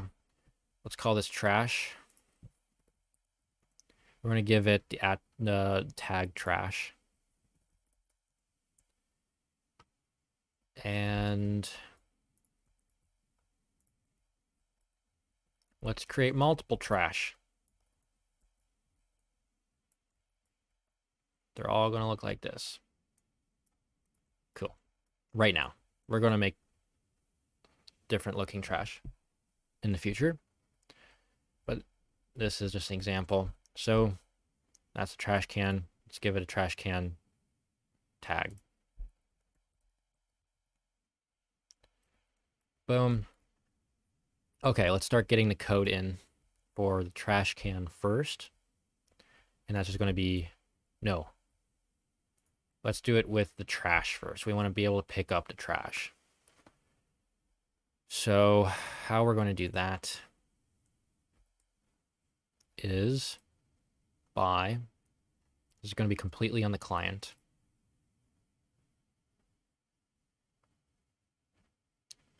Where is our client? It's in replicated storage right here. Self dot, no, goodness. Current task string. And then right here, self dot current task equals next task.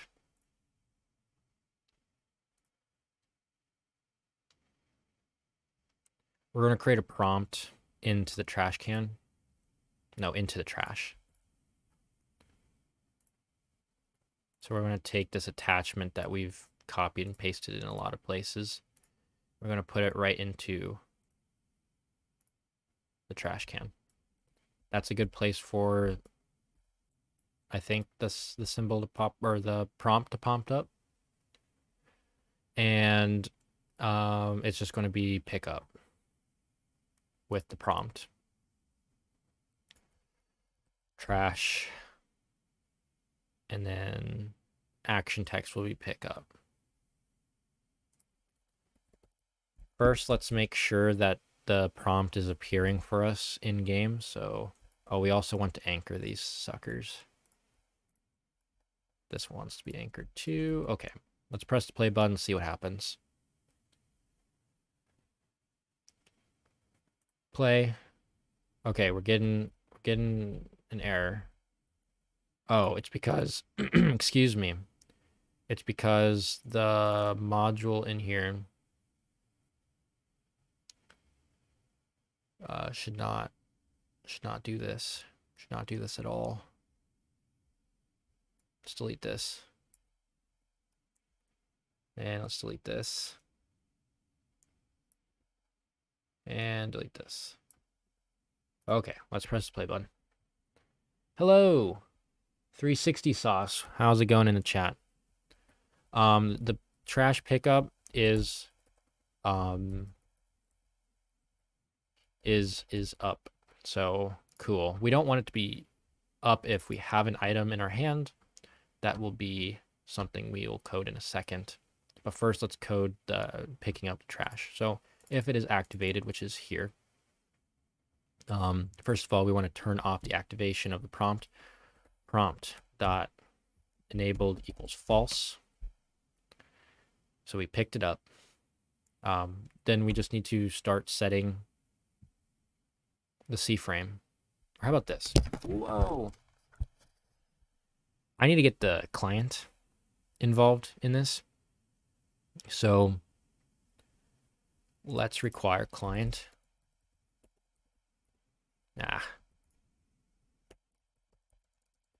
Game.replicate got class.client local .new. So that's the singleton client. Client, and then I need to change something in the client. I need to say held item, which is going to be a union, I guess. Sure. Yeah, let's just call it base part. So now what we'll do in that prompt is, oh, we also need to create a pickup function within the client.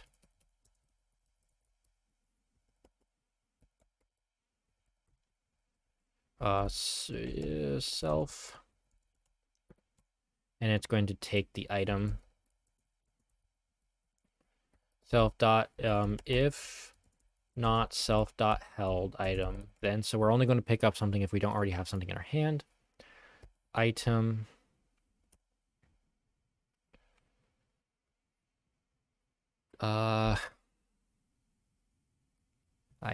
so we want to make the item just attached to the camera basically every frame.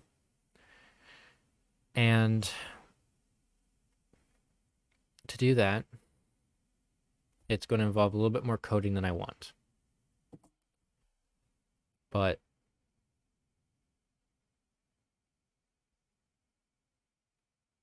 now this is fine. Self.held item equals item. It's just going to be very basic right there. If there is a heartbeat function I have in here, which I don't.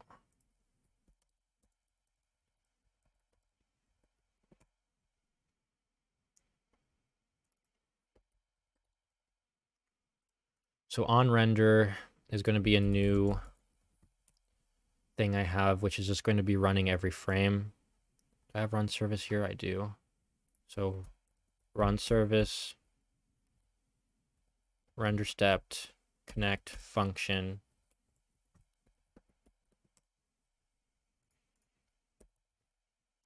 And it's going to call self on render. Going to pass the delta time. And now I'm going to do if self.held item, then, and then it's just going to place the item. Oh, you have a question, Leafy. What is the question? Thanks for saying it's very interesting, 360 sauce.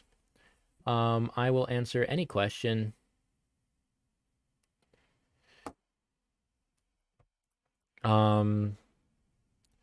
Self.held item on render. We're just going to position the item to the camera. Our camera is our character's camera. So self.character.camera.camera. Hate that .camera.camera. Why does my Roblox Studio have default leader stats instead of the one I made?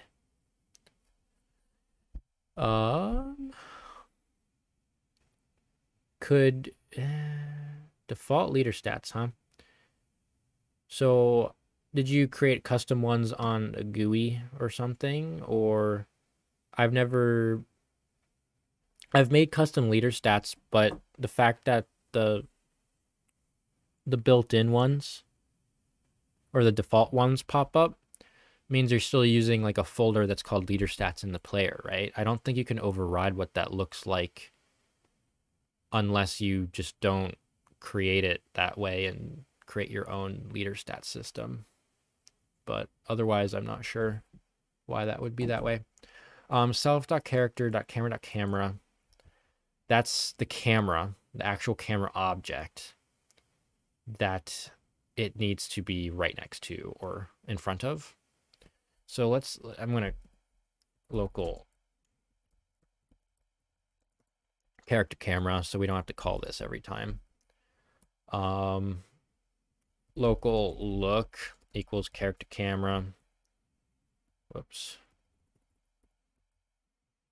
Dot cframe dot look local right equals char camera dot cframe dot right.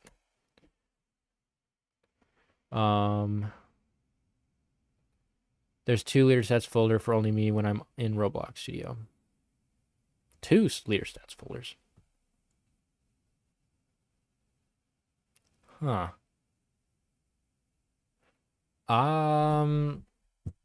It could be that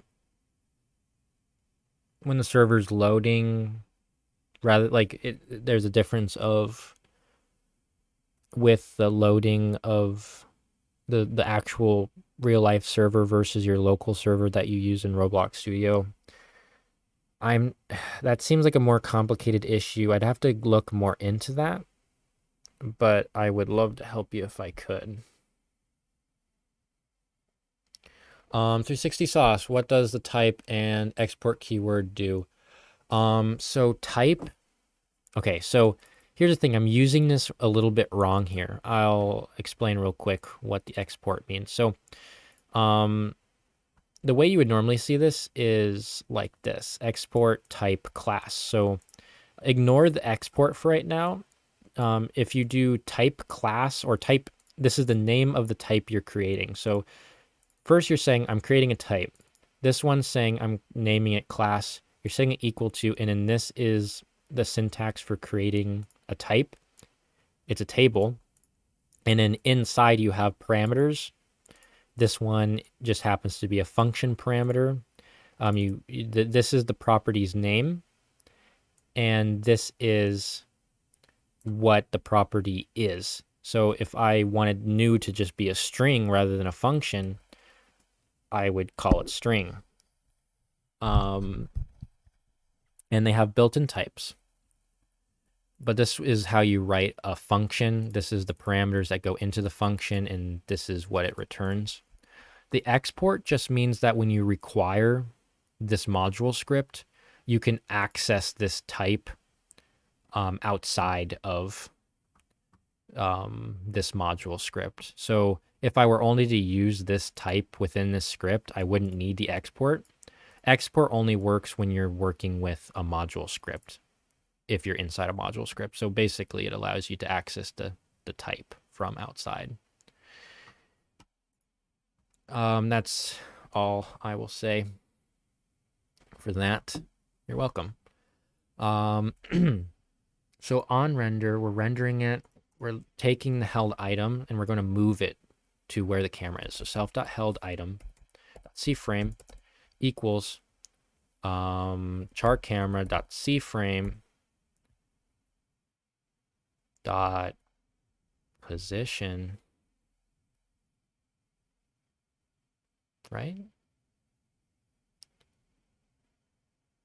No, cFrame. Yeah.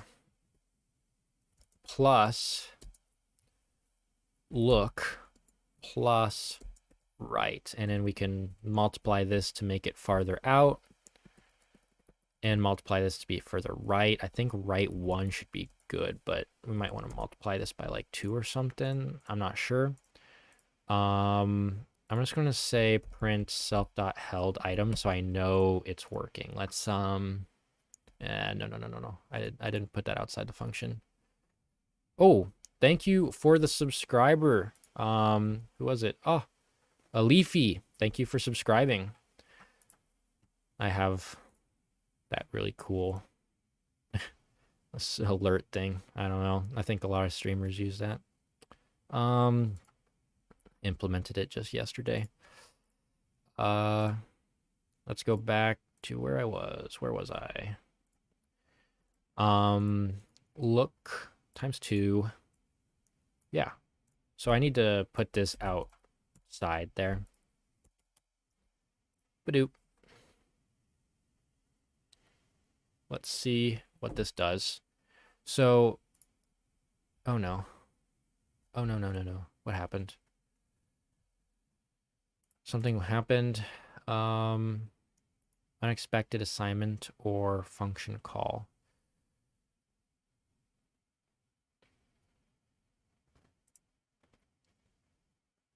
That's not good, is it? On incomplete statement. Definitely. Whoa. I knocked over my microphone again. I'm so sorry.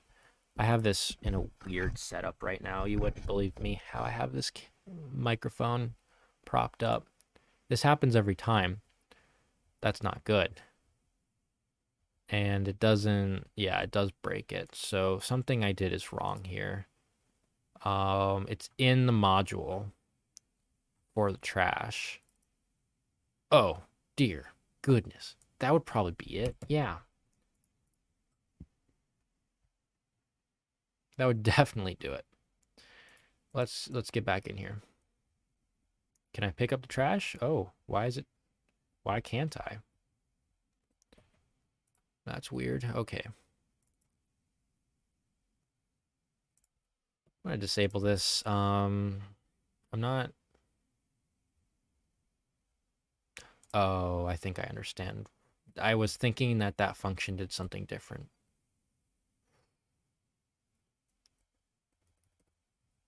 But what? Oh, I'm so dumb. So I just needed to do prompt dot triggered connect function and then put this in here instead. I also need to take client and say client pick up script dot parent dot parent dot parent. That's the trash. I'm going to keep it like that for right now. I think it's called this within the client.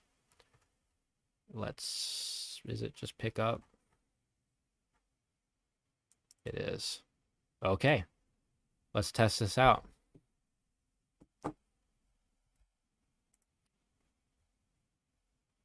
Moment of truth. Oh, hey, I have it, but it's making me fly backwards. And the reasoning behind that is because, ooh, can I make it me fly with this? It's solid. The can collide is set to true, and it's colliding with my player that you can't see because it's invisible. So we're going to change some of this. So when you pick up an item, we're going to make the item dot can collide equal to false. That should fix it. Step one. And the other thing you might have noticed is that the can is sideways when you pick it up, which might not be an issue, but I don't like that. Also, it's not enough to the right and it's not far enough away. So it's going to be 2.5 here. And it's going to be times 1.5 here. And that should move it a little bit to more where I wanted it to be for when you pick something up. Ba-doop. Yeah, that's a little bit better. Maybe a little bit more. That's fine. I'm just going to have to now rotate it because I don't want it to be standing like that. That is very annoying that it does that. I'm not sure why it does that. Hey, what's up, Casey? You're back. Thanks for coming back. Appreciate that as always. So the trash is pick upable. Now we just need the trash can be. I'm gonna ignore the whole it's sideways thing for right now. Let's make it so that the trash can actually does something. Let's get a new attachment. Take the trash can, rename it to trash can first of all. Paste into. Let's move that attachment up a little bit. We're going to call it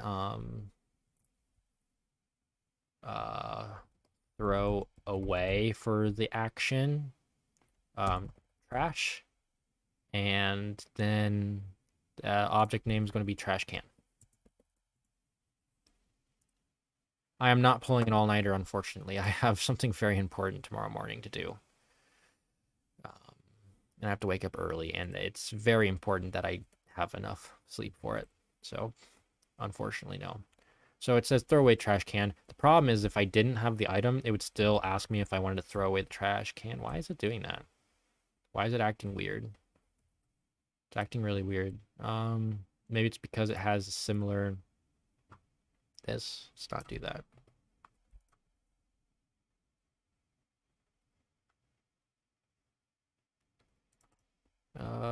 pick up trash can. Is it still gonna act weird? No. See, look at that. Works. Okay. So we want it to only show if you don't have an item. That's actually pretty easy because I have a function in here that is it uses module.canShow, and it only shows if this is true. We're just going to say return not client dot held item. So it's going to only show can show. Oh,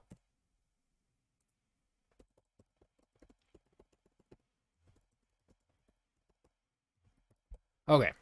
I think that should only show now if you have a held item in your hand, and the only held items you'll have in your hand in a day is trash. So that will be simple enough. It doesn't show. I pick up trash. I go to the trash can. It asks me if I want to throw away trash. Why? Huh. Maybe that was just my mind playing tricks on me, but I felt like I sped up for some reason, like faster than I thought you could. Oh, that's a good point. Yeah, I should show items that show in the trash can. That would be good. But yeah, so boom, that works. I'm going to stop printing what's in the player's hand that's in client. Because it's just taking out the whole output. Let's see, print, do, take that out. So we've got multiple trash. Now just we need, if this is activated now, we need another client function that's called remove item. That's fine. Remove item makes sense. Pick up. Oh, I'm just gonna call it drop. If held item,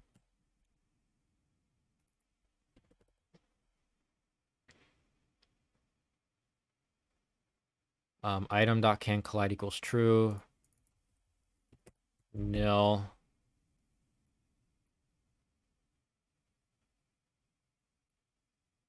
And then what it does with it is up to whatever code passed it.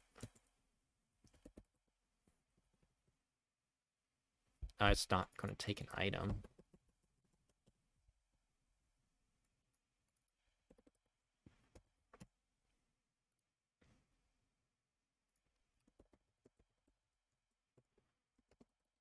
And yeah, so it's going to return item that was held, but it's also going to drop it, which it's going to just float in the air for right now. But if the trash can is the one that drops it, it will just put it inside the trash can. Where's trash can? There's trash can. That's trash. I need trash can. There we go. So if it's activated, local item equals client drop. If item, then item is a base part. Item dot position cframe equals workspace dot trash can dot cframe. For right now, it's just going straight to where trash can is.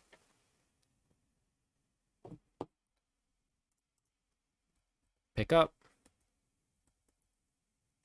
Go trash can, throw away trash, and it didn't work.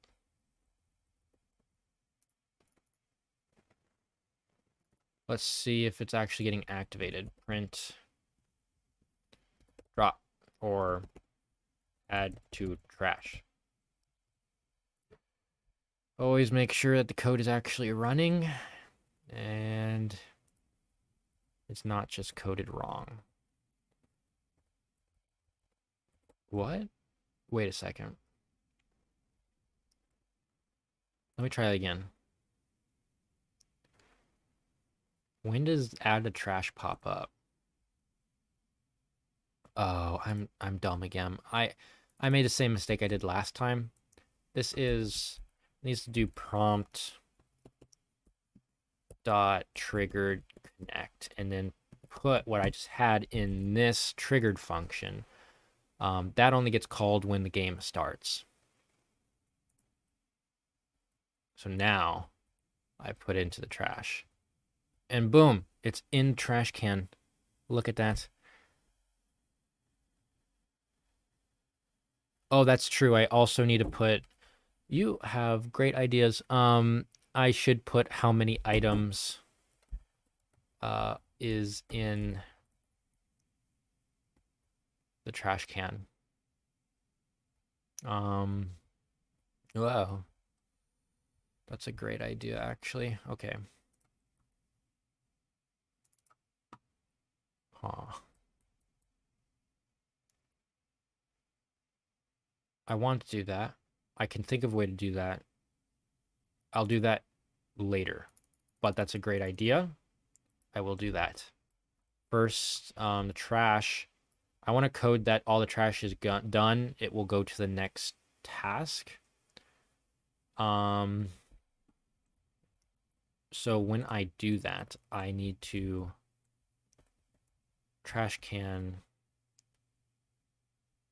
Well, the trash can needs to know how much trash there is. Okay, this is great. This is great. Local trash equals. I need collection service.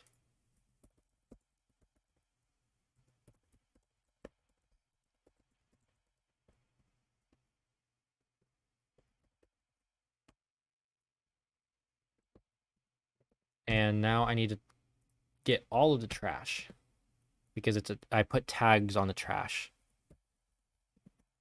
Get tagged trash. So now that's a list of all of the trash.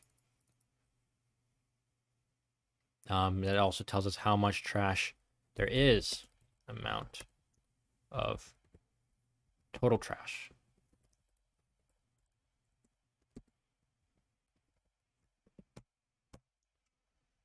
So now when it's activated,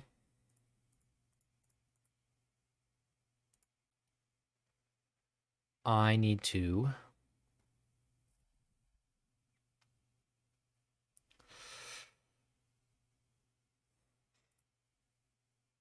send the trash or local trash added equals 0. And then when it does this, we do trash added equals trash added plus 1. And then local is done equals trash added is equal to total trash. And then I'm just for now, if is done, then print trash collected, exclamation point. I'm going to delete all of the other trashes that don't have the same scripts that were inside the other ones. I'm going to now copy and paste this trash. And we are going to make several. Now I'm going to make sure that the trash, when it's all collected, it prints out that is done. Can you make a tutorial on object-oriented programming? Yeah, I can. I was thinking of doing that. I just thought maybe it was a bigger topic, so I didn't know if like people really wanted to know that, but definitely can. So throw away this, it added to trash. Throw away this, added to trash. Throw away this, added to trash. Added to trash. Added to trash. Trash collected, cool. So then we would just let the server know that the trash was that task is done. So to do that, I'm just going to make a very simple within the client class task done. We're going to believe the client when it says they're done with a task because who cares if they hack this. Self type, and then I'm going to take task. name here. And then all we're going to do is do we have update task? We do update task remote self.task. No, think self.current task equals self.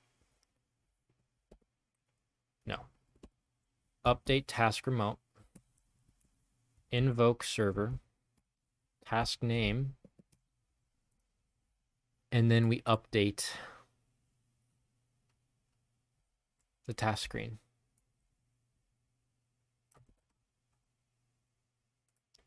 Like this. And we're going to change this with this. Okay, and the next task was, what was it? What did I set it to? Server. The first one was pick up trash, and the next one should be close curtain. So hopefully, when I pick up all the trash,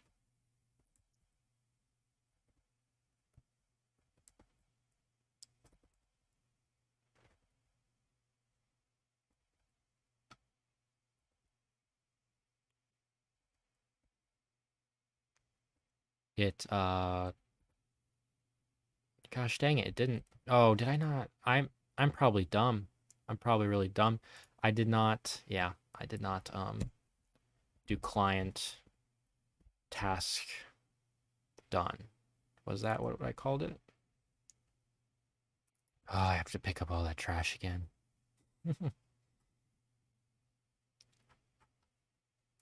Local script. Where are we? What was I? Task done. We're calling this from the trash can. Oh, it's in the workspace, which is trash can here. Boom. And I need to have it the same name as what I called it in the server, which I called it pickup trash. With the capitals need to be correct as well. Let's see if that works now. Oh, I think we got the most people in the live stream that we've ever had. 8 people. Cool. We're picking up the trash, putting in the trash can. Very high intense gameplay right now. Whoa. And once the trash is all picked up, task should change to the next task, which is close curtain. Let's go. It worked. This will be a very simple task to do. We're just going to close the curtain, and it just needs to know when you do that. So, all we got to do is when curtain is closed,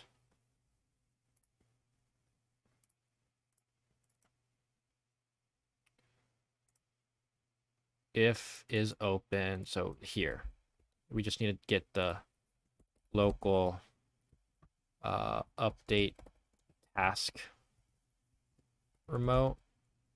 No, I just need the client. Game dot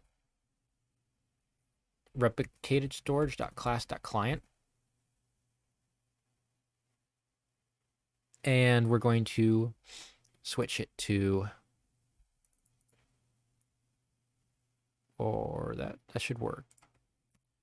I want to, because I'm going to be using this a lot, I want to add that to the type of the client, the function we're going to call, which is task done, just so I don't have to think about what I called it before. It's a function, take self and task name, which is a string, and it returns nothing. Let's go back to the curtain. So now when we close it, we just want to do client. What? Oh. Client task done. And it was close curtain. Okay. Let's see what this does. Oh, I forgot about this. I'm going to probably remove some of the trash so then I don't have to do so much trash pickup while testing. We can scatter the trash later. Close curtain. Close curtain. And now it says repair breaker. This is when I'm going to forcibly turn off the breaker through the server. So when the server, should I do it through the server or should I just do it? Nah, the server seem, I'll do it first through the server. No, I'm doing it through the client.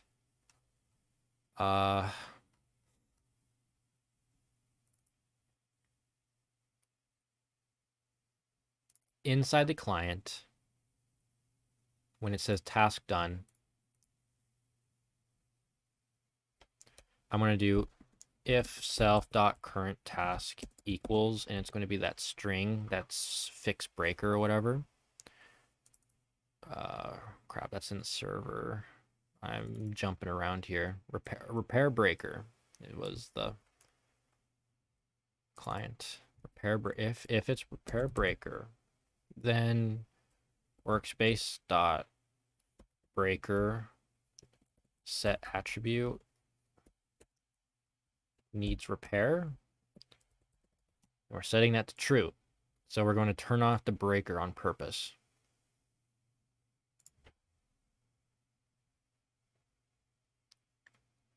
And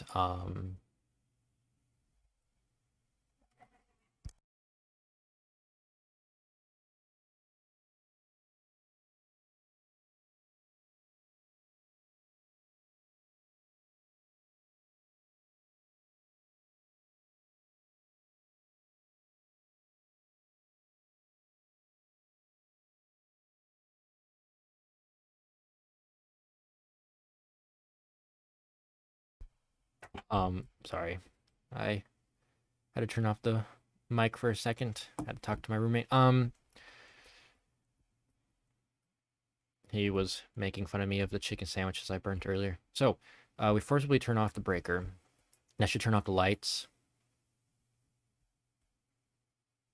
Let's see if that works. Oh, I forgot. I need to delete some of the trash. Because if I delete this,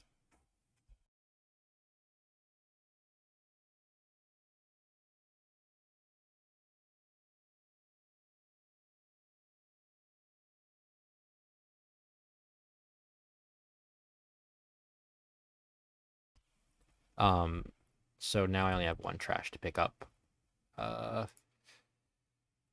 Now it's close curtain with close curtain. Breaker turns off forcibly, which is perfect. Yeah, I do need a lever or yeah. I do need that, yes. Right now it's just being a block because it's I don't want to make it right now, but so when it turns off, you can repair it. You go to repair it. I will make sure that the player knows that this is the breaker. But for right now, it's just a block. That fixes it. So what we need to do now is make sure that the task knows it's done. I'm going to do the same thing I did in the curtain. So the curtain, where is that? It's right here. We're just going to take the client.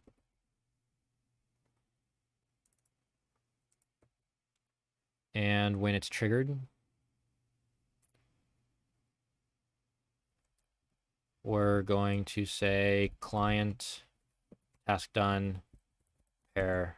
I can't remember what it was called anymore. Gosh dang it. I really need like a enum library for this. Yeah, it was just repair breaker. Okay. Whoops. Repair breaker. Okay. And that should, the next one should be barricade door, I believe. Pick up trash. Close curtain. Repair breaker as the forced event. Barricade door is next. I should maybe say repaired. It needs to be barricade or fortify. I'm not. The first thing that pops up will be um, barricade. You're going to have to repair your barricade, I guess. Maybe not.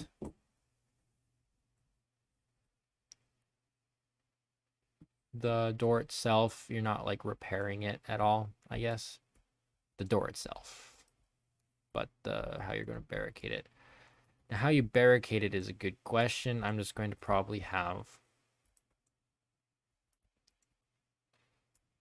a thing that pops up that just says barricade. I don't know. No, I know what it is. Duh, not.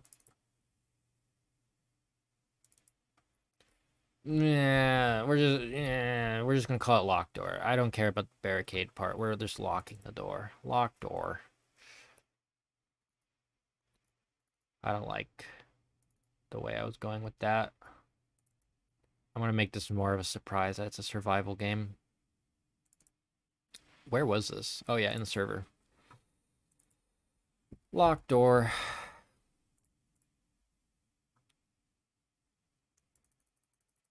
And then the door health thing won't pop up first. So right now it does, and that's not good.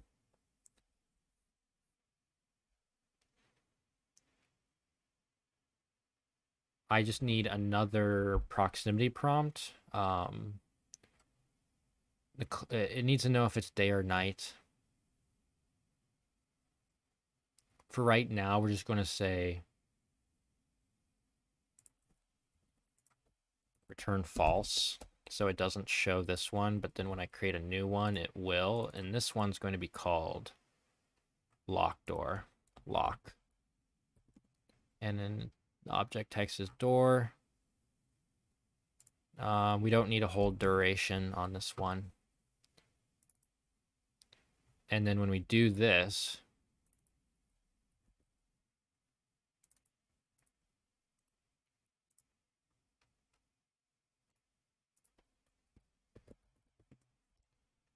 we want client again.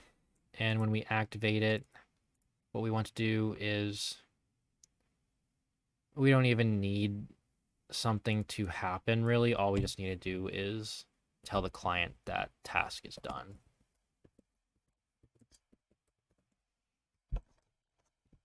Which is lock door. Can show is just going to be true right now. I don't know. It needs to be, it needs to know if it's daytime or not. It will only happen if it's daytime. Local locked equals false.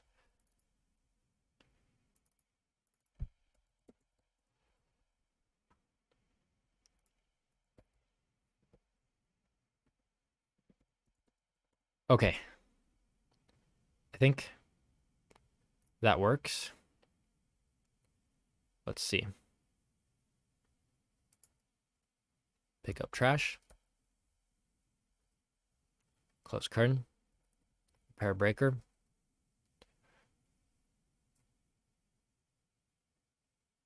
Lock door.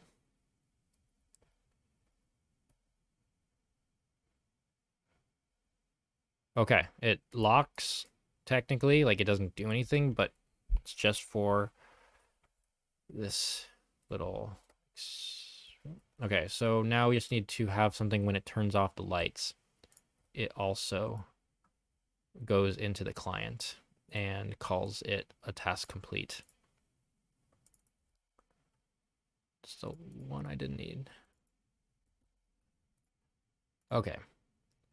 So we're taking this light switch, this module here, client's there. Let's get the server, what we call turn off lights.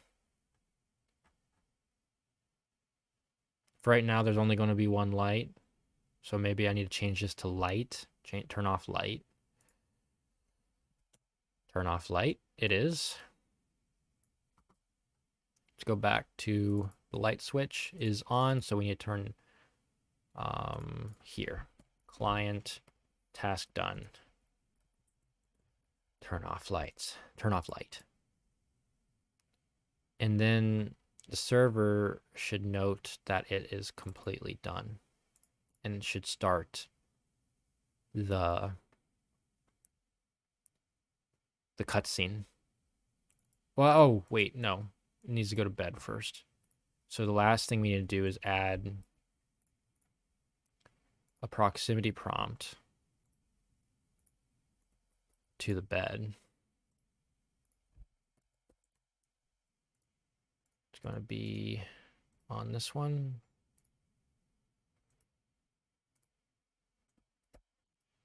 Attachment's going to be up here. Maybe right there. I don't know. It's going to, I need to name it. The object text is bed. The action text is sleep.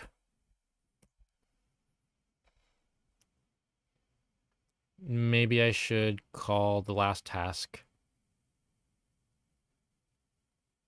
sleep rather than go to bed, because it's not just going to the bed, but actually sleeping. So I'm going to rename the task sleep.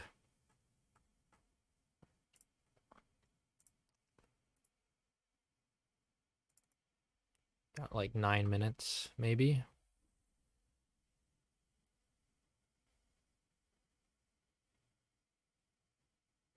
Oh, that's a good idea, Casey. When you go to bed, ooh, could have like the clock, like, yeah, it's true.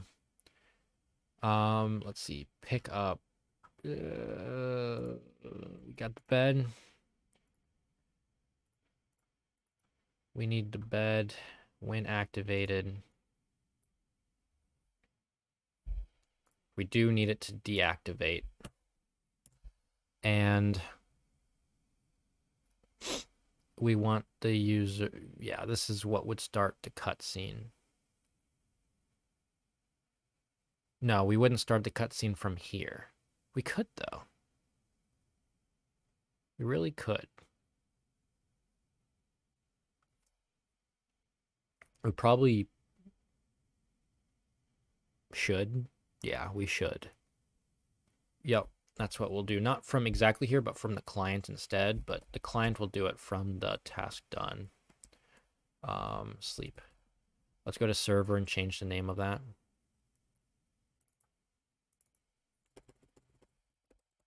Okay.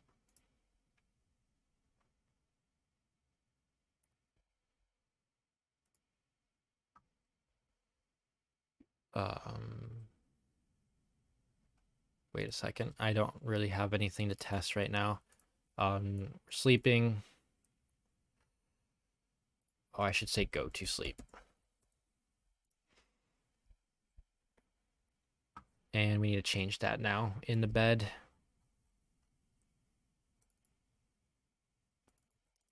Okay, so now that the task is done, we want the client to recognize that all the tasks are done, and that's going to be when it returns nil for the next task. So if self.current task equals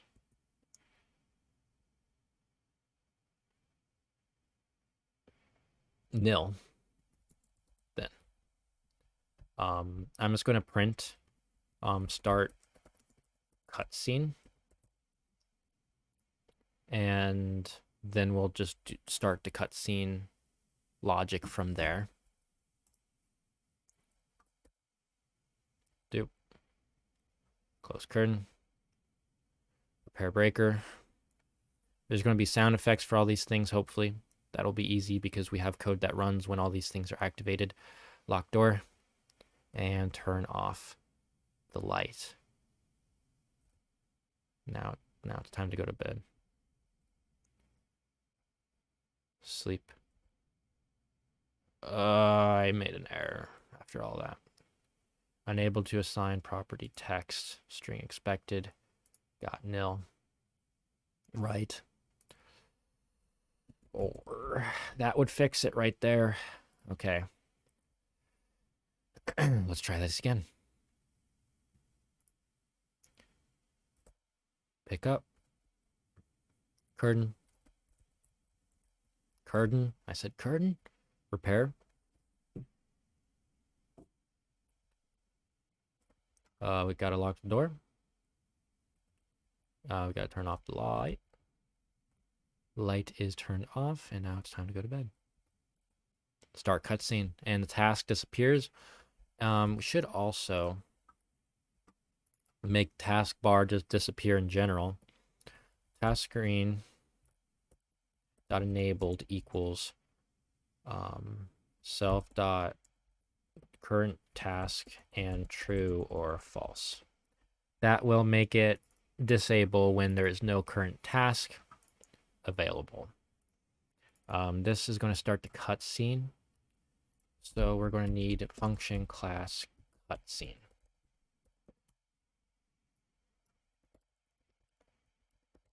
Separate the logic a little bit. What we're going to need to do is we're going to need to disconnect the player's camera. Or what we really need to do is get a new camera. I believe that's going to be like this.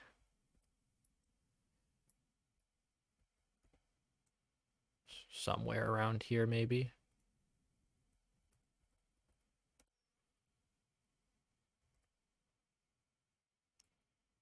So what I want to do is oh, goodness sakes. Oh, no. Come on. I was in a good spot. This is fine. Okay. This is where the user is going to like fall asleep. Like this is where the camera will be. So what I'm going to do is I'm going to create a part, and we're going to rename this sleep part.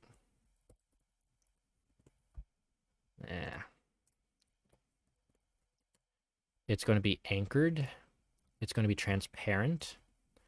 And it's also in this command bar at the bottom. I'm going to do command workspace.sleeppart.cframe equals workspace.currentCamera.cframe. Now the sleep part is where I was.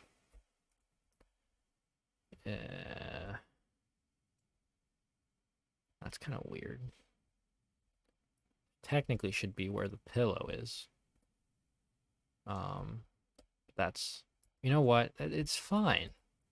If that's where it wants to be, then that's where it's at. I'm just going to center it though.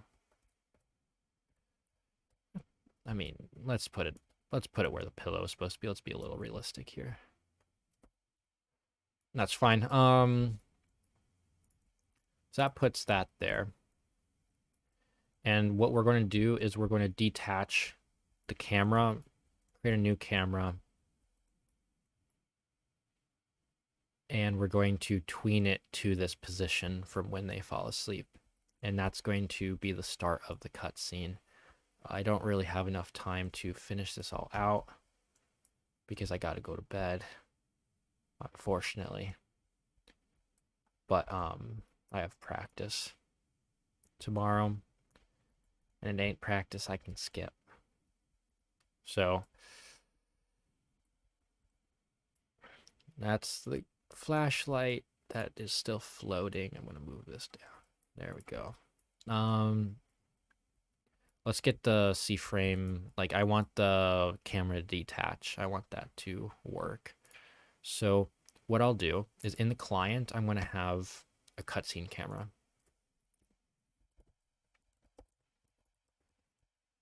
It's going to be a camera. And what I want to do with this cutscene camera, well, first we need to create it.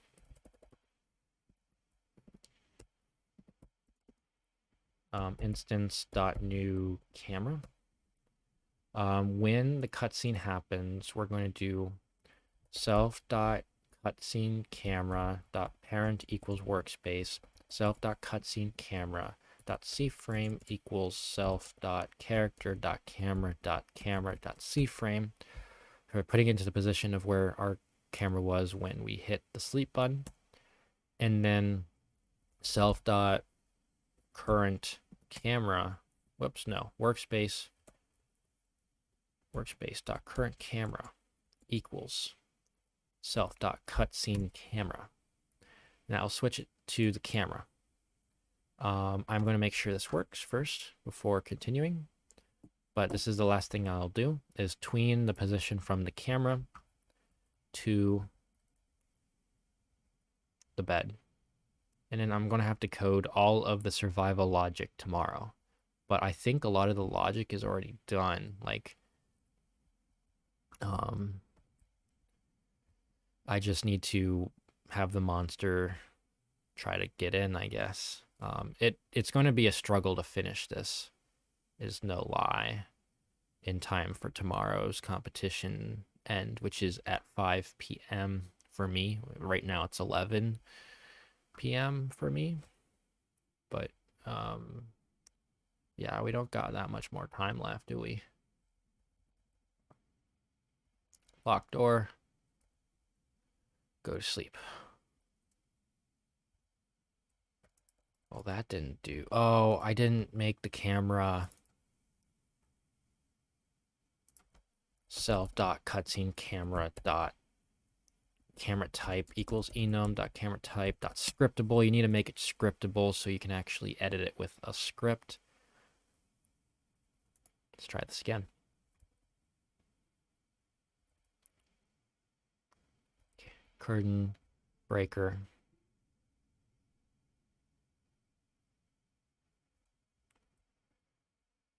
Lock door. Turn off light. Go to sleep.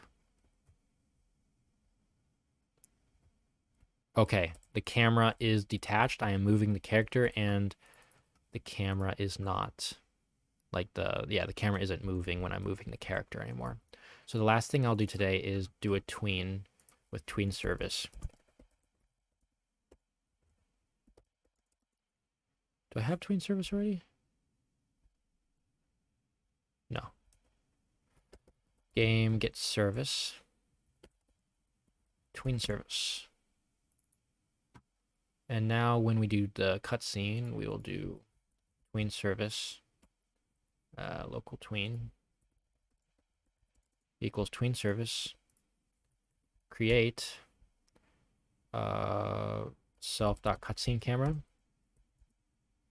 tween info dot new, let's make it 1 second, and then property table, it needs to be C-frame equals workspace dot sleep part dot C-frame. And I think, oh, I didn't play it. I need to tween play. And then I'll have the player close their eyes, and then very loud noise is going to occur, which is going to signify that the monster is attacking. And it's going to be, like I said before, I want the game to be not beatable the first time, but maybe like the third time I want most people to be able to beat it, just so that the game is winnable. Because if a game isn't winnable, a game isn't fun. But I would add more difficulties later, but I don't have enough time to increase the difficulty or have different difficulties. And if I sleep, that is good enough. That's pretty good. That is pretty good. I mean, it's not good, but it's good enough. And for how quick that was, it looks like I'm getting into the bed. So from there, the eyes will close, loud noise happens, opens up, head kind of like looks like, what? Then goes over here, picks up the flashlight, and then the character model will be spawned like right here. And then you have to go and repair the door if you're smart enough, but you won't know that the first time through. I might have instructions at the very start just to let people know what's going on. But